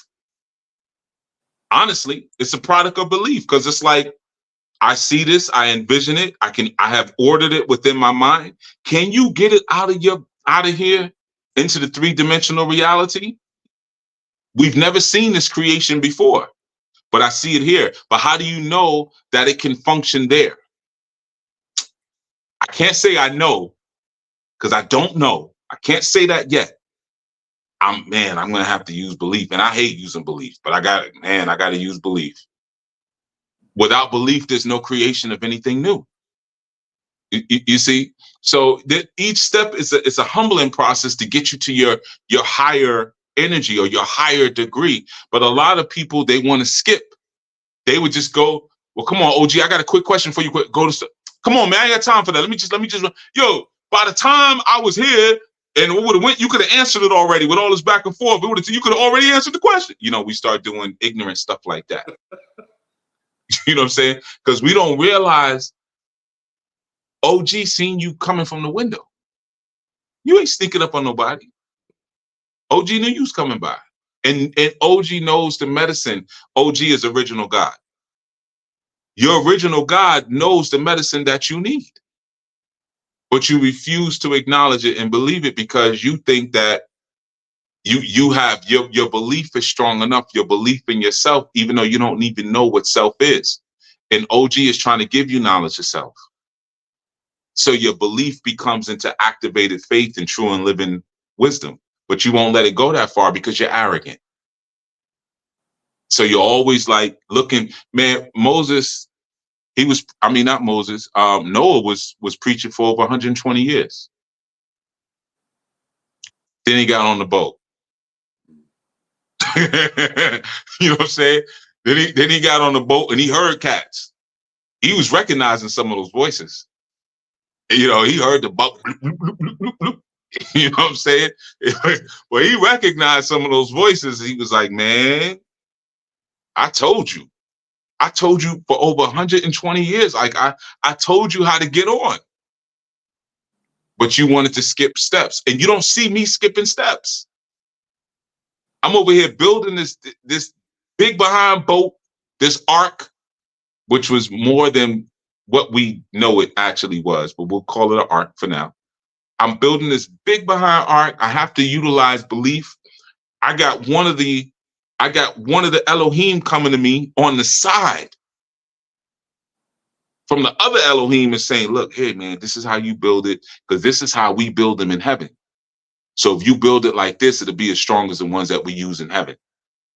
It's Shemayim, because we do have water up there. So this is how you do it. Da, da, da, da, da. But while he's doing it, he's saying, just like while we building our new 120 years, hey man, get on. You get on. Because you too cool for school. Okay, well then you're gonna be drinking a lot of salt water. Get some gills. That reminds me of Waterworld. Waterworld. Kevin Costner. Oh man, that's Earl. Earl owed me $20. You know what I mean? Shekels. 20 shekels down the drain. I was thinking about the instructions that he was given, because I always used to marvel at how specific they was. Like, go get gopher wood. Gopher wood. What's gopher wood? You measure it this much. You get this wood. Then after that, you're gonna get all of these animals. And it's like, where they getting all these animals from? It's like this whole process. You skip it, and certain animals you ain't got no more. And I was also. Well, we didn't have that many animals back then. That's the secret. You thinking that? Man, you know how much toxic waste we don't put in the water and put in the earth? We got all these new mutations. We have all these animals. Actually, I just saw something where they got these fungus that eat plastic in the ocean now. See? Things that evolve in the ocean's like, enough. You know what I'm saying? Like, now the seals got somewhere to go to get them six-pack joints off their nose. You know what I'm saying? Like, yeah, man, like we didn't have all these mosquitoes and things like that. These have evolved over time. Even birds. There was a spot in was it Antigua? I think it was Antigua, where there was this research. What's it called? It's on something. Basically, people. Oh, I cut out? Good, because I was mispronouncing the word anyways. That's perfect time. You shouldn't even say nothing. So yeah, that word that I said earlier, you know what I mean? Taking notes. You study it, you already got a notebook. Yeah, look it up. But he was like, he was going to Antigua, I believe it was Antigua, to study these birds. And they had this, like, they were these predatory birds that they were like, now we have like 5,000 species of these predatory birds, like they were increasing. By the time he gets the grant and goes to Antigua, which was like, I think a 2-year period, he goes there and they had 20,000 species of predatory birds there. Within 2 years, they went from 5,000 to 20,000. That's all scripture. That's in Ezekiel 8. We'll go to that another time, where you will be attacked by the birds in the sky. The birds are getting ready. But ultimately, the point I'm making, this is scriptural, you know what I'm saying? But the point I'm making is that no one didn't have to collect all the stuff we got now, man. You think they had pink pigs back then? You know what I'm saying? That those are new. White rats. We have all that, man. We looking at like how we live today, man. We got a lot of, probably had zebras back then. All these different hybrid animals that they have that we have now. He have all that. Man. You're like, I could have did that. You could have did that. Yeah, give me 7 species of bird. Right. You're like two pit bulls. You're like, they didn't have bulldogs back then. Right. Yeah, man. Got that in the afternoon. Yeah, they ain't have as much food and they ain't have as many animals. The further you get away from divinity, the more diversified you become. So as we fall deeper into our human corruption, we got a bunch of options. Cauliflower. Right. You know what I'm saying? Like, you got bananas. You know, where's the seed? You don't need it. Yeah. It looks kind of like a fungus. It's good though. It's sweet fungus. It's called a banana. Oh no. Hey man, you said you want the truth. That's how I felt about plantain. I was like, come Planted on, man. burrow bananas. There's some original bananas. The burrow banana is one of the originals. Plantains are tricky too, though. But burrow bananas. Sometimes you be looking at stuff. It's like when people talk about the scripture when Paul's on his on the road and he's like, "Yo, arise and eat. What I have clean, you can't call unclean." Yeah, if it's food, but everything ain't food. We have this sort of like manifesto destiny where we feel like we got to conquer everything, even other people. That goes to the Grecian thing, because it's like if you conquered another man, like all that action was okay as long as you were the conqueror. So we have the same perception as it comes to food. If I can hold you still long enough to slit your throat and eat you, then you are food. But just because something's crawling on the ground and it's vulnerable to you, it doesn't mean that it was put there for food. It might have been put there. Like vultures are not food. Vultures clean the planet. When other animals die, they clean the carcass. Vultures are awesome. They are nature's sanitizer. But you're not supposed to eat them. But you can't recognize food from a tool. Anything tastes good with salt on it. So I don't know what you're talking about, Chief. Right, fried up with some hot sauce. Some flowers and eggs. Right.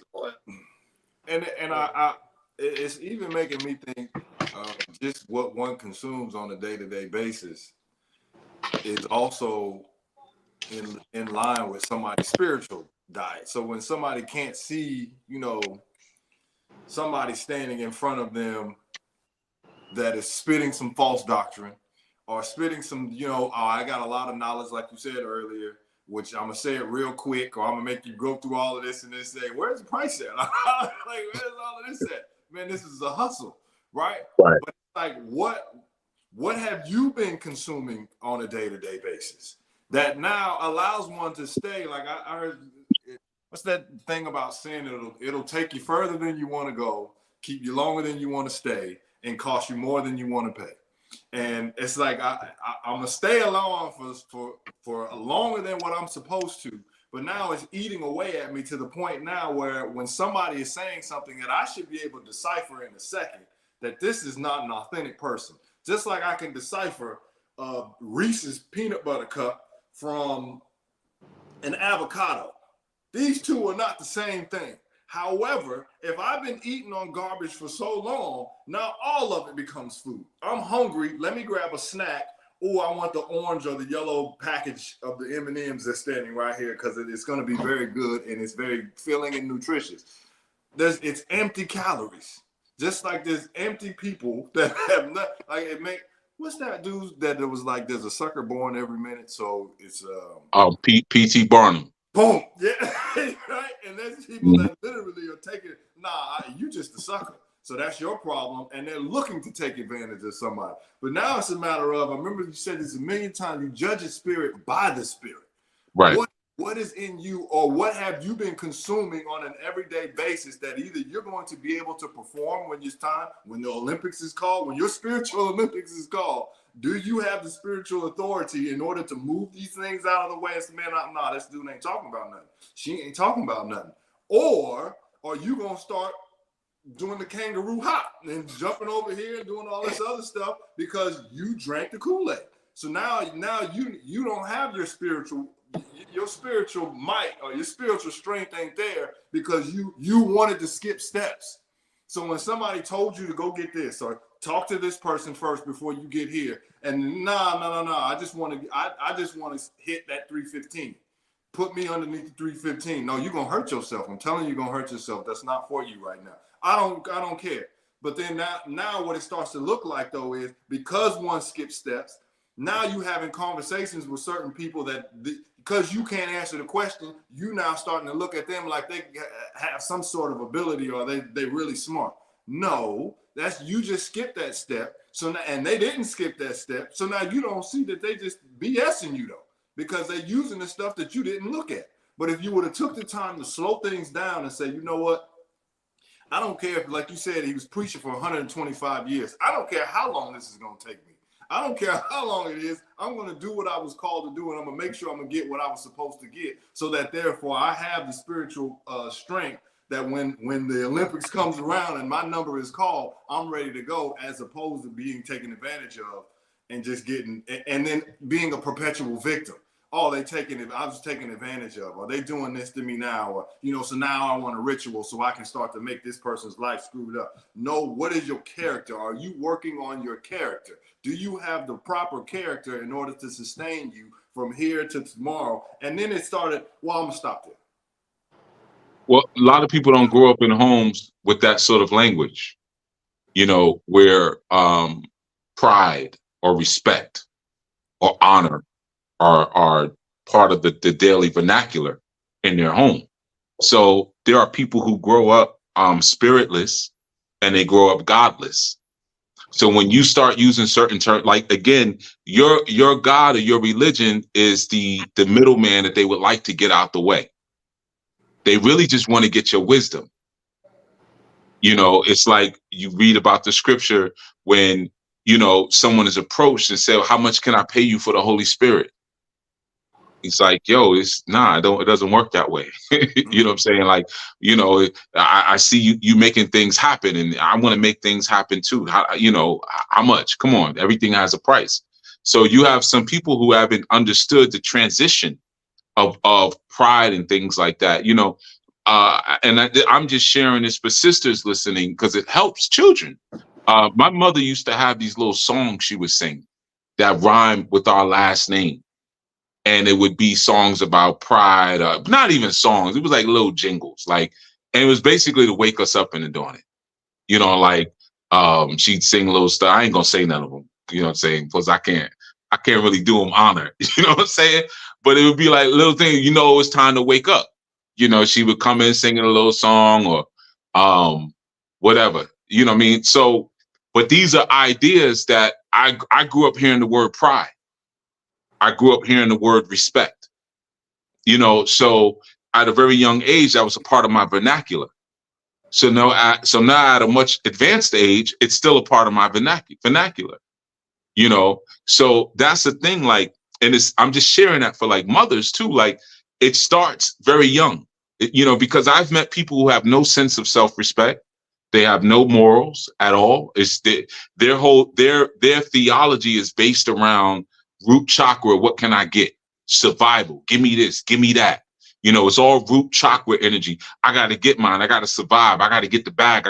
Even though they're already surviving and they're good, but their theology is just based around that. And then if you're a male and you're like that, you're going to infect every woman you sleep with that same sort of theology, because you're depositing your DNA inside of her. So now there's that spiritual telegamy that happens. So now she becomes, well, you know, girl, I know how to get to the bag. You know, she ain't got no problem with OnlyFans. She's on the bar real quick. You know, on the pole real quick. She don't care because she's been with hustlers her whole life. She's been with get money dudes her whole life. So now she's a get money chick. She's a scammer now. She's writing fake checks. She's got the plastic now. She's going crazy with that because it was deposited in her because she came up with someone. And this is usually, I hate to say, y'all not going to hear it, but it's usually guys who are product of single, unwed mother homes. They come up with that same sort of survival mentality. And then it just pushes itself forward into the world, you know? So in all honesty, man, like it's root chakra. It's root chakra mentality, and they can't seem, they're stuck, they're prisoners of that chakra house. They can't seem to graduate out of it or to defeat the boss of that level to even get to the sacral chakra. You know, they may have sex, but they never actually touch the sacral chakra. They ain't hit nothing back there. They ain't go past the cervix or nothing like that. They ain't got deep. You know, they just playing around in the flesh of it all, but haven't really actually understood and unlocked the chamber of the sacred or the secret chakra, you know. So they end up producing more abominations out of this woman's womb, as opposed to resurrecting the best part of her and reprogramming her. You know, which is that's the call in order for every man. We have staffs. Back in Tameri or Kemet, or what some people like to call Egypt, you know, another term for the staff or for the lingam was the jed. The jed. So you had even like what's called the jed pillar. The jed pillar, like the Washington Monument, they call it, but it's the jed pillar, or the tekanu, which is another name for it, the tekanu, right? I'm gonna give myself a shameless plug. I have a business over in Ghana called Tech Anu, you know, which is a play off of the term Tekanu.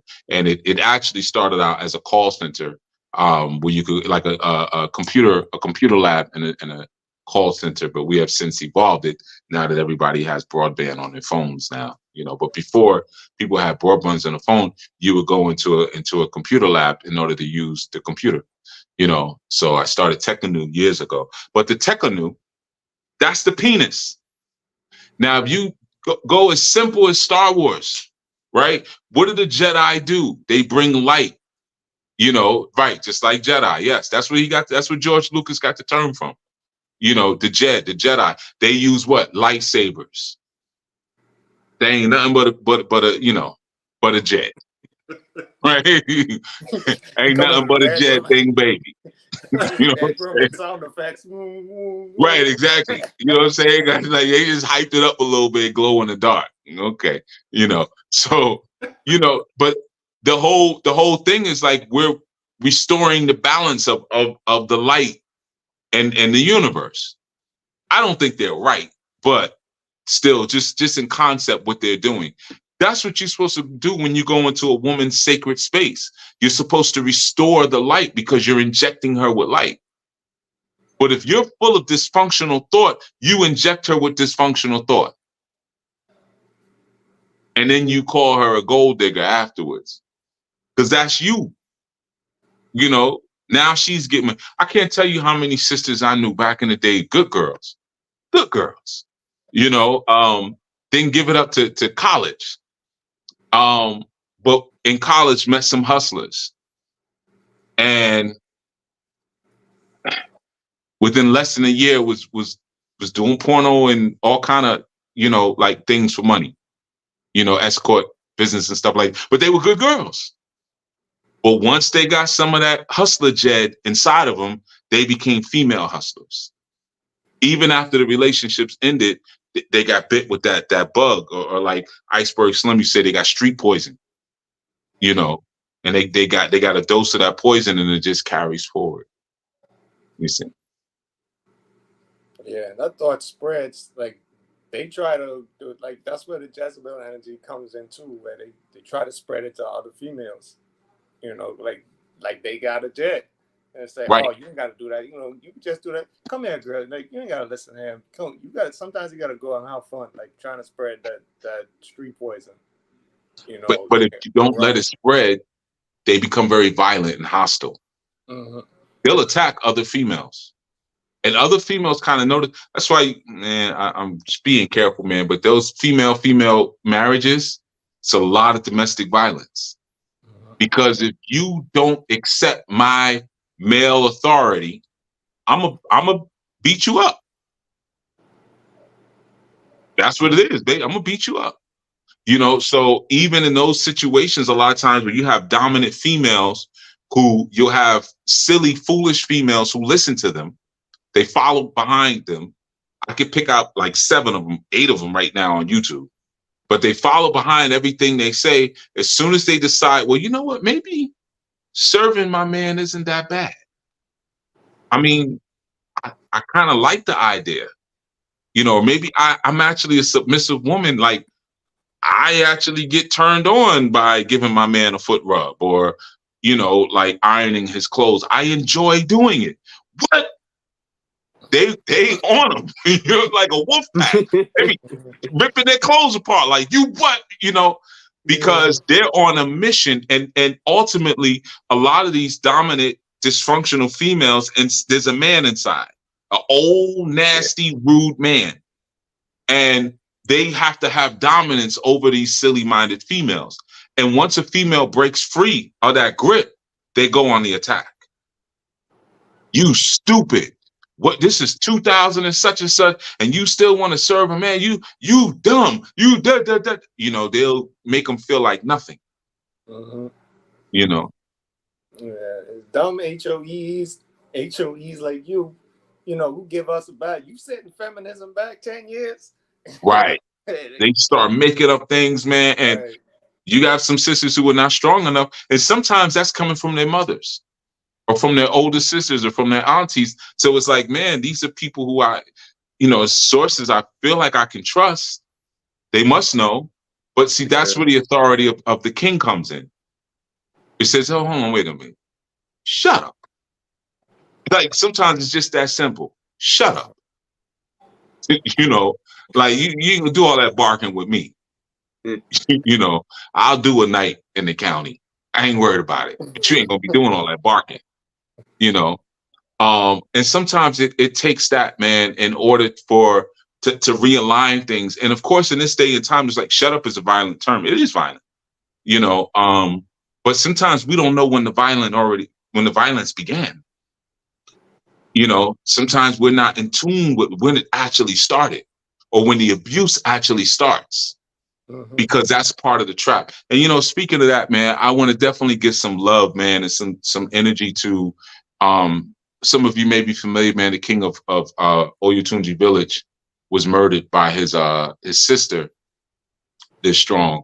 You know, she stabbed him. He was stabbed to death. You know, so if any of you have ever visited Oyotunji, or I've been there a bunch of times, but you know, I just, you know, going to give some love and energy and acknowledgement to that, and especially to his wives, man. You know, I've my consorts have interacted with his consorts and stuff like that, and yeah, that's heavy. That's heavy. You know, but just, you know, as I'm thinking about abuse, and you know, sometimes we don't. You know, because what was so sad about it is that I saw people making jokes about it. Wow. Yeah, because it was his sister who did it. So it's kind of like, you know, when it's sometimes when it's female violence and abuse, we don't really take it serious. You know what I mean? Yeah, but the man is dead. Like, he's dead. And if anyone's familiar, if you're not familiar with Oyotunji village, just look it up. You know, it's a good place to know about. In Beaufort County, South Carolina. You know, man, it is a source of comedy a lot on this side of the world, where if a woman hits a man, it's funny, but if a man, like, even if he like flinches or like reflexively raises his arms, and actually that's the point that I was thinking about when Aki Zach was speaking about the principles, because like Xerxes' sons didn't speak up until someone else stood on principle. Because when he sent the eunuchs, no one said, "Pops, that's embarrassing." But when someone says no, that's when everyone starts thinking about what's right or what's wrong. Right. When someone actually finally stands up and said, "No, this isn't right." You know, and it's kind of similar, like, if the dude, like, reflexively puts up his dukes, automatically it's like, hey, whoa, brother, you can't. Now you want to jump That's in. a female. I'm a female. Right. P.O.P. hold me down. Right, hold it down. I love you, Mom. I love you, Mom. She just hit me 6 times with a piece of rebar. Y'all didn't do nothing. I grabbed the rebar, and now I'm the violent one. How does that work? It's so programmed that a man can't defend himself against massa, because really she's an agent of massa. Yeah. You know, when you have someone who is trying to take your masculinity away from you, like, who else wants to buck break me? Who else wants to do that to me? You know, so I'm quick to put people in categories, you know, like, oh, you're a devil. Easy, done. Oh, you're a slave maker. Hey, how's it going? Merry Christmas. Like I know who each person is. You know, I remember years ago when I was bouncing. There was, long story short, man, there was this super aggressive big back sister who who tried to fight me. You know what I'm saying? And I'm like, sis, like, and they were super in the wrong. It was her and her little crew or whatever. And we were trying to get the cars out of the space, man, and like no one could, like, the traffic was just backed up, whatever. We were closing the club down, whatever. And she's riffing from the car. You better da da da da da da. And I'm like, all right, I hear you. Like, it's like it's the end of the night. Like, we done. Like, and you're gonna be moving any minutes now. Shorty hops out the car, you know, and hops out with a blade on her. You know, like, you're gonna learn tonight. And I'm saying shorty, but she was like 6'1". You know, big old, you know, linebacker, you know, kind of looking individual, man. And I ended up, long story short, we in the middle of the street. I got her in a guillotine hole. Let me go. But yeah, long story short, you know what I'm saying? I got her in a freaking guillotine. I'm wrenching her neck, you know, and I'm swinging. I'm like, yo, stop. You know, like, I didn't hit her because I'm like, we ain't doing that. Meanwhile, you trying to stab me, and I could have you locked up tonight. And at one point, I'm like, and I'm like, man, what am I doing? Like, what is this? Like, I just felt like I was in the Twilight Zone, and I just took her and just, like, threw her, like, by her neck. I was like, yo, don't come back next to me. If you come back next to me, I'm gonna knock your teeth out. Don't come back next to me. And, like, she, like, staggered back into the car. You know what I'm saying? But I never forgot that. I was, like, towards the end of my, like, bouncing at that particular spot, because that spot was always wild, man. But it was just like, this world is upside down. Like, you really thought you were gonna do something to me. And if I was a different type of person, I could have done something really evil, you know, to that person. But I remember shorty got the knife on her. Dudes were shouting from their car, like, come on, man. Come on, bro. That's a woman. Come on. So just stand here and get poked up. Uh-huh. Like, that's what I should do. Just stand here and get poked up for civil rights. You gonna take this civil rights stabbing. You know, like, come on, man, you crazy? Like, you know, she, like, I didn't break her neck. I could have snapped her neck. Like, I'm just, like, trying to calm her, like, I'm gonna have to put you to sleep if you don't stop. You know, and she wasn't small. She was like my size. Picture me with a dress on. That's what I thought. That's what I thought. With a Coach bag. I refuse. Yeah, this was back then. Picture me with a Coach bag and a dress on. That's what I had to fight with. Yeah, man. It's a crazy world we live in. Yeah, actually, that happened on my. Yeah, you better be quicker than that, my Uber. I didn't see you, my bad, bro. But since I'm already on the road, that happened to me on my way back from the retreat. It didn't happen to me, but I saw it. I was on the Greyhound. This two barreling down the highway at almost 100 miles an hour. This broad, like, she looked homeless. One, she had two babies with her. One looked like he was 8 years old. The next one was pretty much breastfeeding. And everybody's on the bus chilling. And there's this two, we almost in the back of the bus. And there's two people, like, at the very back of the bus, like maybe 2-3 seats behind her. And one of them, they were having a conversation, and then one of their phones rang. And he answered the phone. And she turned around like, do you mind lowering your voice? Because I'm here trying to feed my baby. I'm like, I didn't hear it. Kind of. But the dude who we was talking to before he got on the phone, he's like, I could tell he's unstable. Crazy white dude, black singlet on, a bunch of tattoos, talking about Trump. It's like, this dude, it's like, I don't want to talk to this dude. It was bizarre. So, Sound effects. That go through No, sound effects. that's my background. That's my background.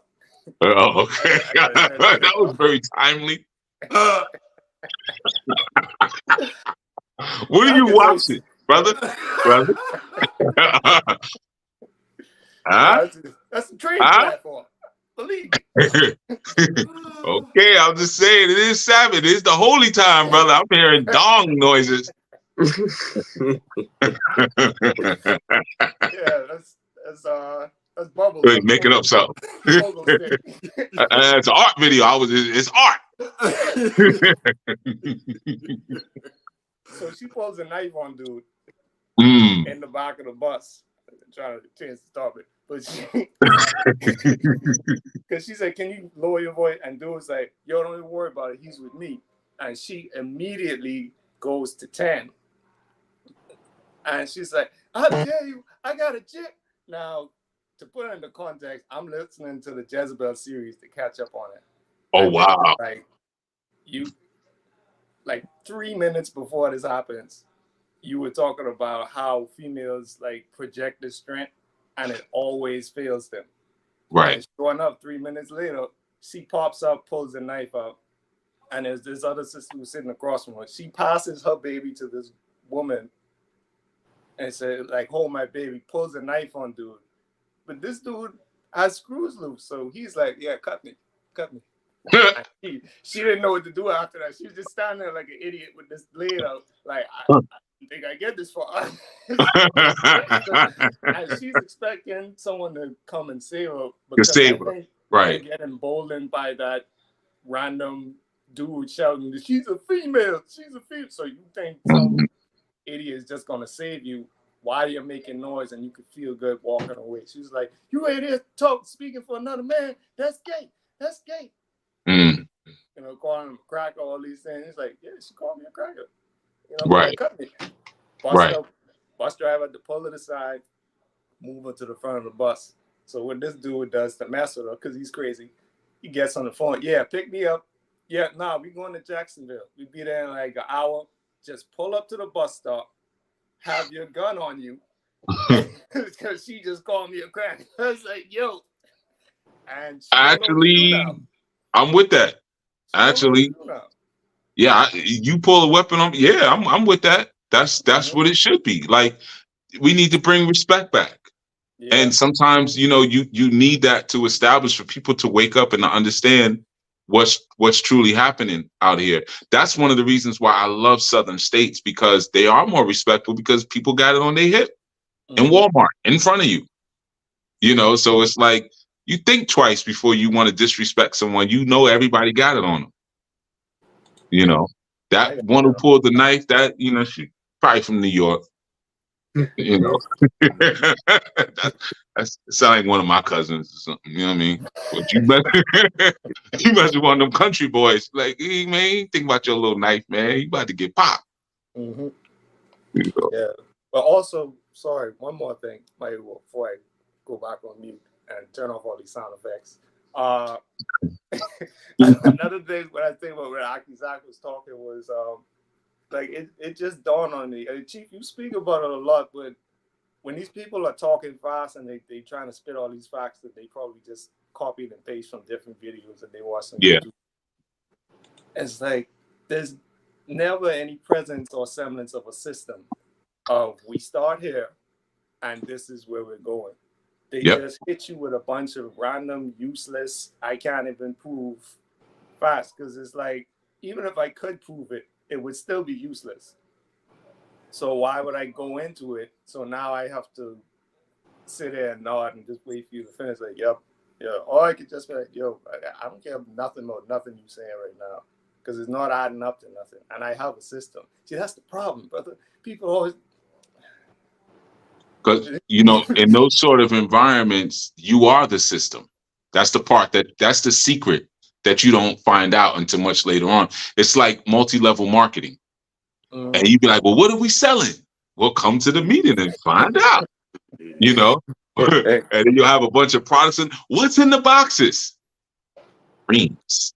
And it's like, are you going to tell us what we're selling? And then you'll find out, like, by the time you deep into it, oh, we selling you, and you're gonna get more people to sign on, and that's how they gonna get more people to sign on, and that's how you're gonna make your money. So the system is actually people. So most of the time when you're dealing with scammers and con artists, their system is the proclivities of people. Once I get them hooked on this level, I'm going to do this and see if they go left with me. If they go left, then we're going to do that. If they go this way, we're going to do that. So the system is actually, you're the system. You know, there's no product where they're going to give it to you once and be like, follow these steps, and, you know, like a diet plan or something like, yeah, eat like this. You got this kind of goal, eat this many calories, eat this kind of food, and you'll be straight. No, you the system. And I got to keep you locked into the description. See, that's because brothers don't be taking the herbs, and they ain't be getting their daily movement in. I mean, he ain't even cleaned off his camera lens. It's all blurred. I was wondering why it was all he'll clean off with the same grease and stuff. Look at him. It's even worse. Look at him. I can see on the bacteria. Right. Yeah. So yeah, man, it's just people don't understand what a con artist like that, like you said, yeah, there's never going to be a system because the people are the system. You know, and that's in any of it, man. Even these social media sites. What's the plan? Well, you tell me. Because whatever y'all decide to do next, or y'all decide to trend on next, that's where our money will be. You are the system. Yeah. Yep. Yeah. Like go ahead, my Uber, man. Come on, man. Everybody giving you space. We waiting. He got too much honor. You're like, no. No, man. Not too much honor. It's good to be here. Good to see everyone. For sure. Good to see everyone, for sure. And, you know, when I was talking to a friend of mine a few days ago, and it clicked something in my head. It reminded something that I knew, but I forgot. He was playing a video game, and he was explaining to me how he's trying to beat this game, the last boss of the game, and maybe like 30% of people in the world that played this game beat the boss. Then there's a whole like 5-minute lead up until you beat that boss at the end of the game. I think it was one of those Dark Souls games or one of those games like that. So then he explains to me that like he wanted to figure out how to beat the boss. So he tried like 60 times, it didn't work out. He went on YouTube, had this like 15-year-old, like 12-year-old kid explaining step by step, how do you beat the boss without getting touched once, right? Without getting any damage on you. Because usually be the opposite. You go fight the boss in a video game and you don't put most of your stuff is already out, your lives and stuff like that, which makes it harder. You're already done. You don't even damage the boss and then you die. And then he explained to me how the kid played the game, and he saw the kid beat the boss without getting one hit of damage on him, right? And he had the same gear, same equipment as everyone. And it cued to me in my mind that like in life and in different ways, we're always looking at those bosses, and your character is equipped with everything to beat that boss. Mm-hmm. You're as dangerous as the boss was for you in the beginning. You kept getting lost every time.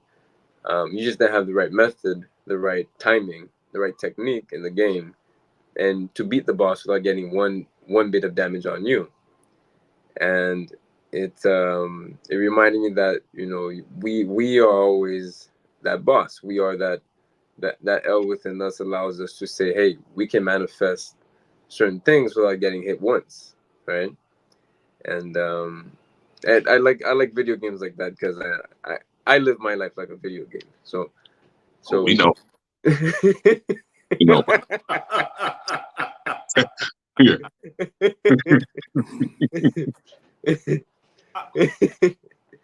You know, I always, you know, I don't know if you guys grew up playing World of Warcraft, but yeah. So when I was a kid, I grew up playing that, and you know, I always took stuff literally. So animes and certain things, so I took it literally, and I lived my life by certain rules as a kid. So that allowed me a lot of creativity and exploration. But yeah, it's important to always remember, at least for me, that we are as powerful as that darkest boss that we're trying to beat. And all the moves he's got, the moves we got. And it's more easily transferable than we think, but we have to have the right method, right? I think. Go ahead, brother. Listen. I respectfully disagree. Uh-oh. Here's why. When you said go through the game without getting hit once, I don't think it will ever be. If somebody ever moved through life without getting hit once, that would be a person that never has done anything in their life. I would, the way I would look at it. Because now it's like, can you take a punch? And life is all, you're going to get hit. Like, you're going to get hit from many different directions as one's traveling or traversing through life. Or like you said, if it's a game, there's certain levels that you got to go through in order to understand how to defeat the last person. You're going to pick up certain things and you're going to die a couple times. You might have to go back and repeat that lesson a couple times. And I think when one wants to go straight to it and I have everything that I need and I can move through it without getting hit, well, then now you're going to hurt yourself. And you're going to hurt yourself bad by thinking that I can skip steps of going straight to the end to face the last challenger without picking up everything that I needed on level 1, without picking up everything I need on level 2, now I'm just like, give me the cheat code. Give me the cheat code so I can pass this. Now, I could have been looking at that totally wrong. So please interject. But I don't see it like that. That's not how I mean it. What I mean is right now, you as you are right now, 10 out of 10 times a 5-year-old girl or boy that wants to fight you, how many times do they win? 10 out of 10? Right? I'm not even doing it, and that's a waste of my time. So exactly. So that energy, someone could be the same size as you, the same person as you, and then they lose to a 5-year-old in a fight 6 out of 10 times or 3 out of 10 times. But you, because you're in your actuality and understanding of yourself and your capabilities, 10 out of 10 times you're gonna win. You're not gonna lose a fight to a 4-year-old, right? And it's a psychological and inner understanding, right?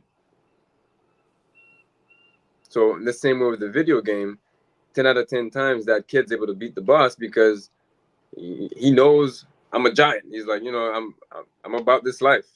And not everyone has that, right? And it's a method to adopt that type of stature. I would think that individual has played the game multiple times to come to that understanding. Exactly. You know? So then I think that there is some validity to that, but I think the correlation of like the damage that the boss would or would not do is maybe a little different than how some others might see it, including myself. We come into the world damaged, which is the point. When we come into the world, we come in head first, and if we're not head first, we get turned all around inside the womb to come out, in a certain kind of way. So our fall into humanity is a mental fall because of the way we come onto the planet Earth. Our head or our mind comes in misshapen. So that defeats our perfect state. We are, and actually I was going to touch on this a bit tomorrow, but we are perfect. Like if you look at the design of the human body, the homeostasis of it, like it will take care of itself. It balances itself. Like we can jump and run and walk. They still can't even get robots to do that, to run or to walk up steps. We could do that at 4, 5, 3 years old, right? We are made perfect. We become imperfect through the collapse of our thinking. And then there's a process that we go through, sometimes through multiple incarnations. That's why I asked about playing the game multiple times. Yeah. Sometimes there's a process we go through where we start to realize, like, oh, wait, it's like the Wizard of Oz. Like, I was good already. But I had to go through this journey to realize that I was already good back in Kansas or Kansu, where I was already good. So there's a process of self-actualization and self-knowing that happens that allows you to realize that, like, yeah, I can beat all the bosses. That absolutely can happen when I'm in my perfected state. Now, when am I in my perfected state? When I'm in my original state. You know, so now through each incarnation that I come in onto the planet, I'm striving to come in with more and more of my intact consciousness, because losing aspects of my consciousness are the only thing that make me imperfect. Because even now, if you think you're not perfect, it's because you think you're not perfect. You know, anything that would say imperfection to you would be a thought. It wouldn't even be something that you can't do, because you don't gauge your perfectedness by what you can or cannot do. It's how you feel or think about what you can or cannot do. So that is a misshaping of thought. The Elohim cannot lie. Oh, that's messed up. Y'all can't lie. We can lie. Like, nah, we just don't lie. That's just, you know what I'm saying? That's what humans do. You know, like, so everybody's got a different thing, but how do you feel about it? How do you think about that? You know, that's what will either weaken you or strengthen you. You know, and I'm sure we've all experienced this, even in a workout. Like, you ever had a workout and you tell your body to do something that you don't feel like doing? But you just like, not today. You gonna do this. You know what I mean? I got 4 more reps. And then you like, just do 2. No. You're telling your body, you gonna do those extra 2. We not leaving till you do those extra, you know, and you'll do it. You know, a lot of times it's just breath. You're like, okay, let me change my breathing up. Let me catch my breath. All right, boom. And then you can finish whatever you needed to finish.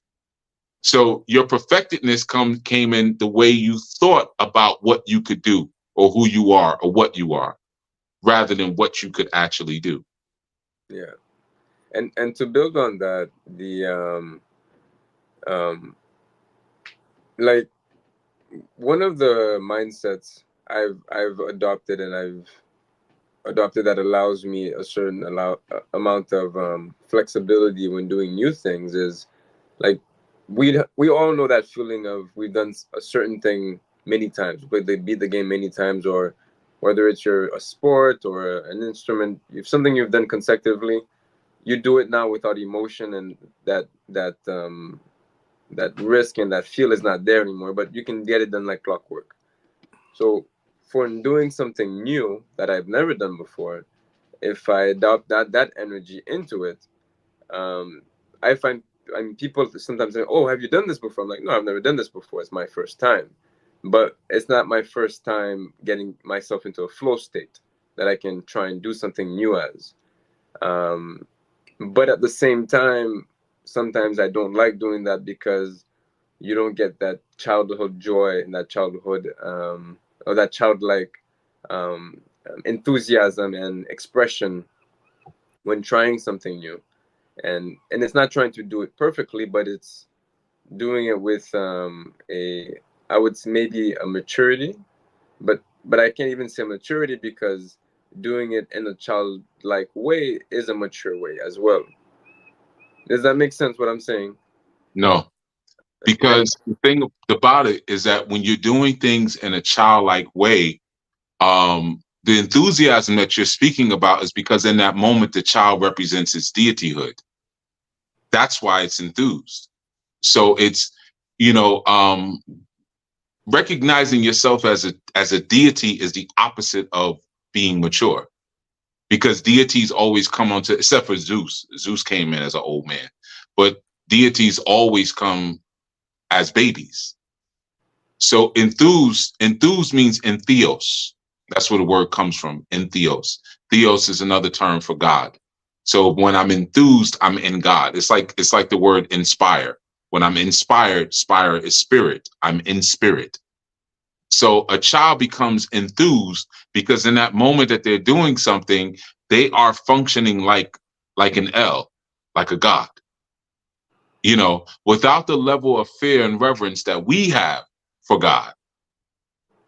They don't have that same sort of thinking. That's part of the brain damage that we suffer as we get older, because people tell you how you're supposed to perceive God, and the perception always starts with an externalization of that. That's when you start getting old. That's when you mature, because now there's something far away that now time will eventually bring you to, as opposed to it's right here. Like I and the Father are one. Yeah. It's right here. So I am enthused about doing something new because I'm already in God. I'm inspired to do something new because I'm already in spirit. So what would cause me to lose my enthusiasm for life and my inspiration for life if I became godless and spiritless? Basically, I grew up. Bones got stiff. I lost my flexibility. And I get up from my seat, my knees cracking and stuff like that because I'm sitting, which who sits? You know what I'm saying? Like, what's that about? Sitting all the time, So all of these things, that's why school is so difficult for children. Sit. If you had school where children were standing and run, they would do that for 6 hours. They wouldn't be like, my feet hurt, I need to sit down. Have standing school. They would do that, Joy. No, we're gonna have lunch. Standing school is a good idea. Right? Because you see children will run for 6 hours straight. You know what I'm saying? So let's do school standing for 6, because it's such an insult to the human anatomy to make a child sit. Yeah. That is so insulting. Yeah. You know what I'm saying? So yeah, that's how they lose their entheos and how they lose their inspiration. You start treating them like an old broken shopping cart, and they're not. They're perfect. It reminds me of the movie Hook, where they go to Neverland and it's like, you got the Lost Boys and it's like, Peter Pan's got kids. Mm-hmm. Peter, you got old. It's like, right. You get old, kid. Right. Like, all of them are just kids. They was like, and then they sit at the table and they're about to eat, and everybody's like, man, we got all this food. And he's like, what's there? There's nothing there. I mean, God, we ate more than this. You know what I'm saying? Remember? He was like, remember, this should be your favorite game. And he doesn't see it, but then when he starts acting like a kid, then he sees the food. Right. He became enthused. And Theos, once again. I mean, that's the key to it all. And it's important, I think, periodically as we get older, just like we clean our houses, because, dust and stuff piles up. You got to clean yourself. Look for the dusty spots. Sometimes there'd be dusty spots. I was looking at a dude the other day. I used to train him years ago in the gym. He was trying to learn how to box. And he blew up. Like, he got real big, like fat. He's an older guy. He's probably in his 40s.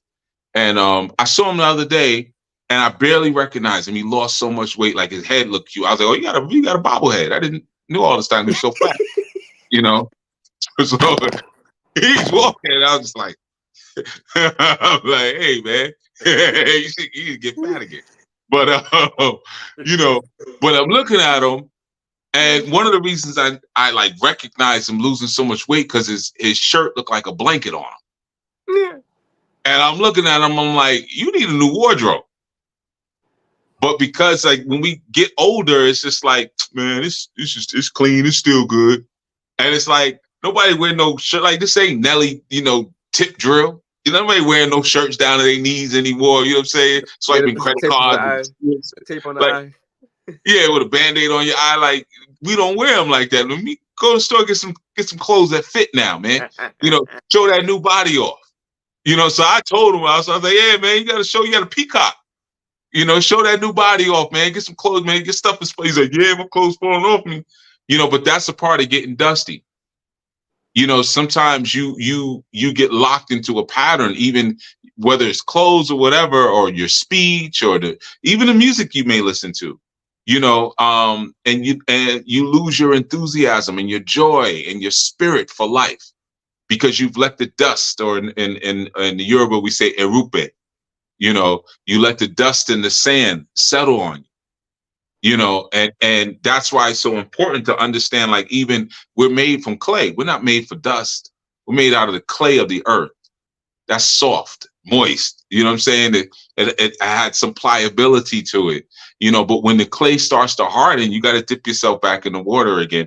And you have to like baptize yourself in the spirit of newness to be enthused again sometimes. And I think that's something, and I think as you get older, you should do it more often. Like, you know, because it'll slip on you. You know, your years slip as you get older. Before you know, it'll be like 3 years, 4 years, like, wow, time is flying. Yeah, you still got that big giant shirt on. Yeah.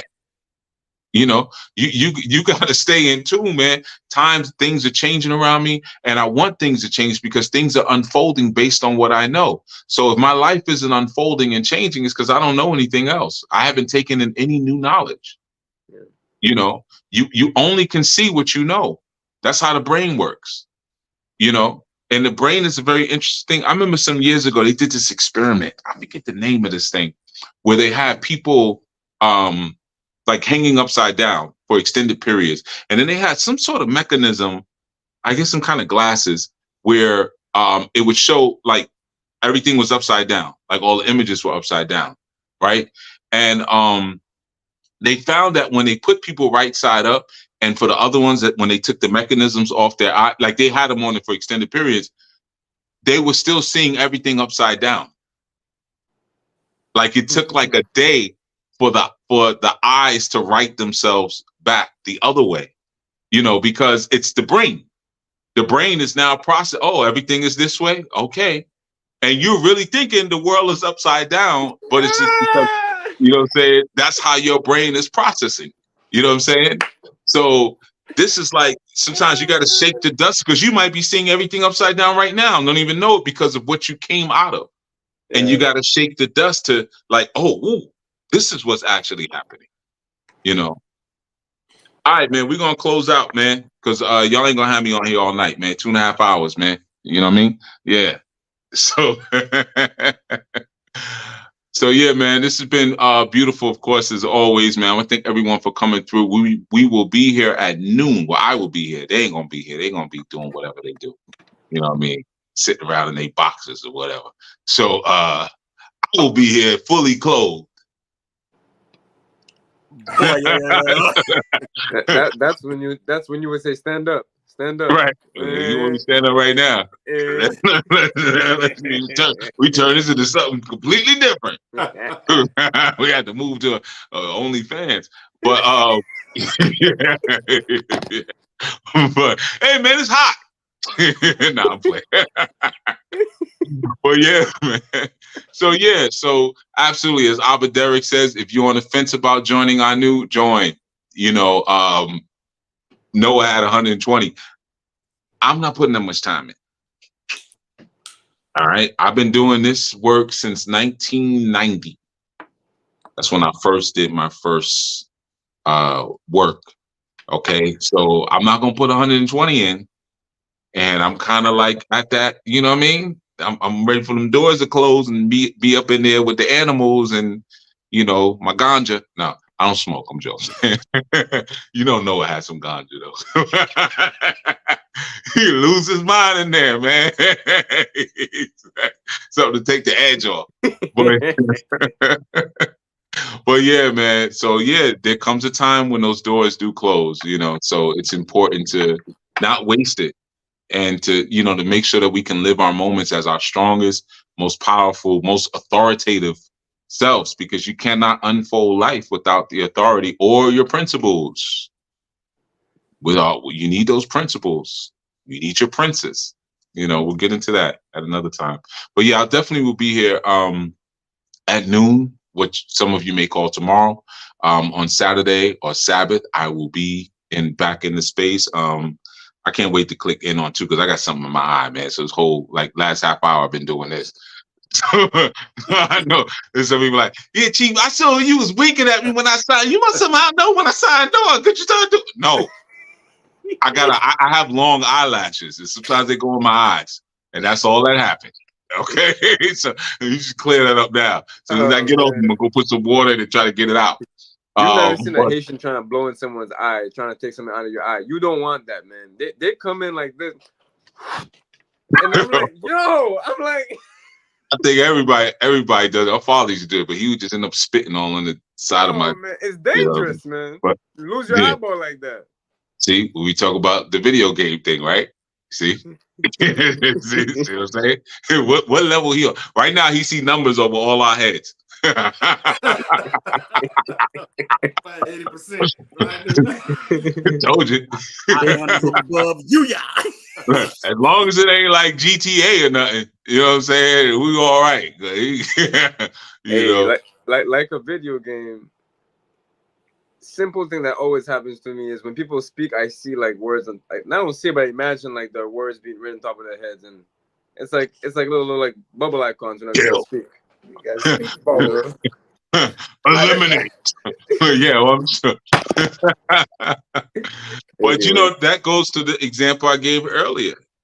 If you keep the VR goggles on long enough and take them off, what does your mind still see in the world? Especially if you wear them every day, right? Yeah. But anyway, we'll get into that another time, man. You know, so yeah, man, give thanks to everyone coming through. I'm level 228 in Elden Ring. Oh, I guess that's a game y'all was talking about. Yeah. I don't know any games, you know, really. So, but I'm sure it's a good one if y'all playing it. But yeah, man. Yeah, you knew what it was, Elcroc, because you first want to say it. I know what it was, because I'm still, but I'm a strategy gamer. You know, I'm thinking about world conquering and, you know, having armies and stuff. You know, war gaming. I done jumped off the porch. I'll be in the streets. I don't know about none of them games. You know, I jumped off the porch like a lot earlier than most. So I didn't get to enjoy none of that. I wanted to, but by the time I came around, like I didn't understand. It's too many buttons. I'm like, I'm going back outside. You know?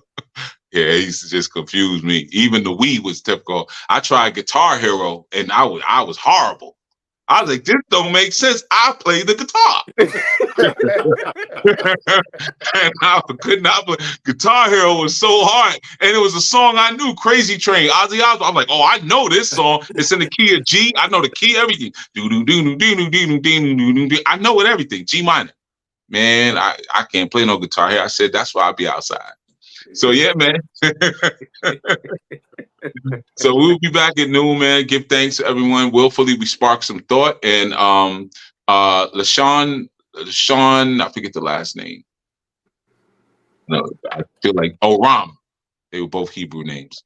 You know, feel free if you want to leave a comment based on what I shared on what you said, you know, feel free. Or if you want to come back on the next segment, and you could always come in and also share your perspective. You know, if it's scripturally based, it's all good. It's all good. All right, everyone. So I will see you again in some hours at noon, and we'll be on our next lesson. All right, everyone. Peace. Cool.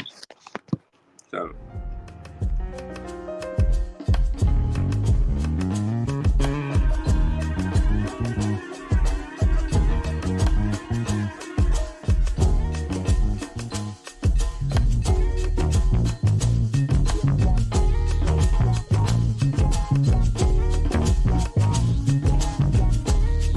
Your people, original people. They go west, they go east, they go north, they go south.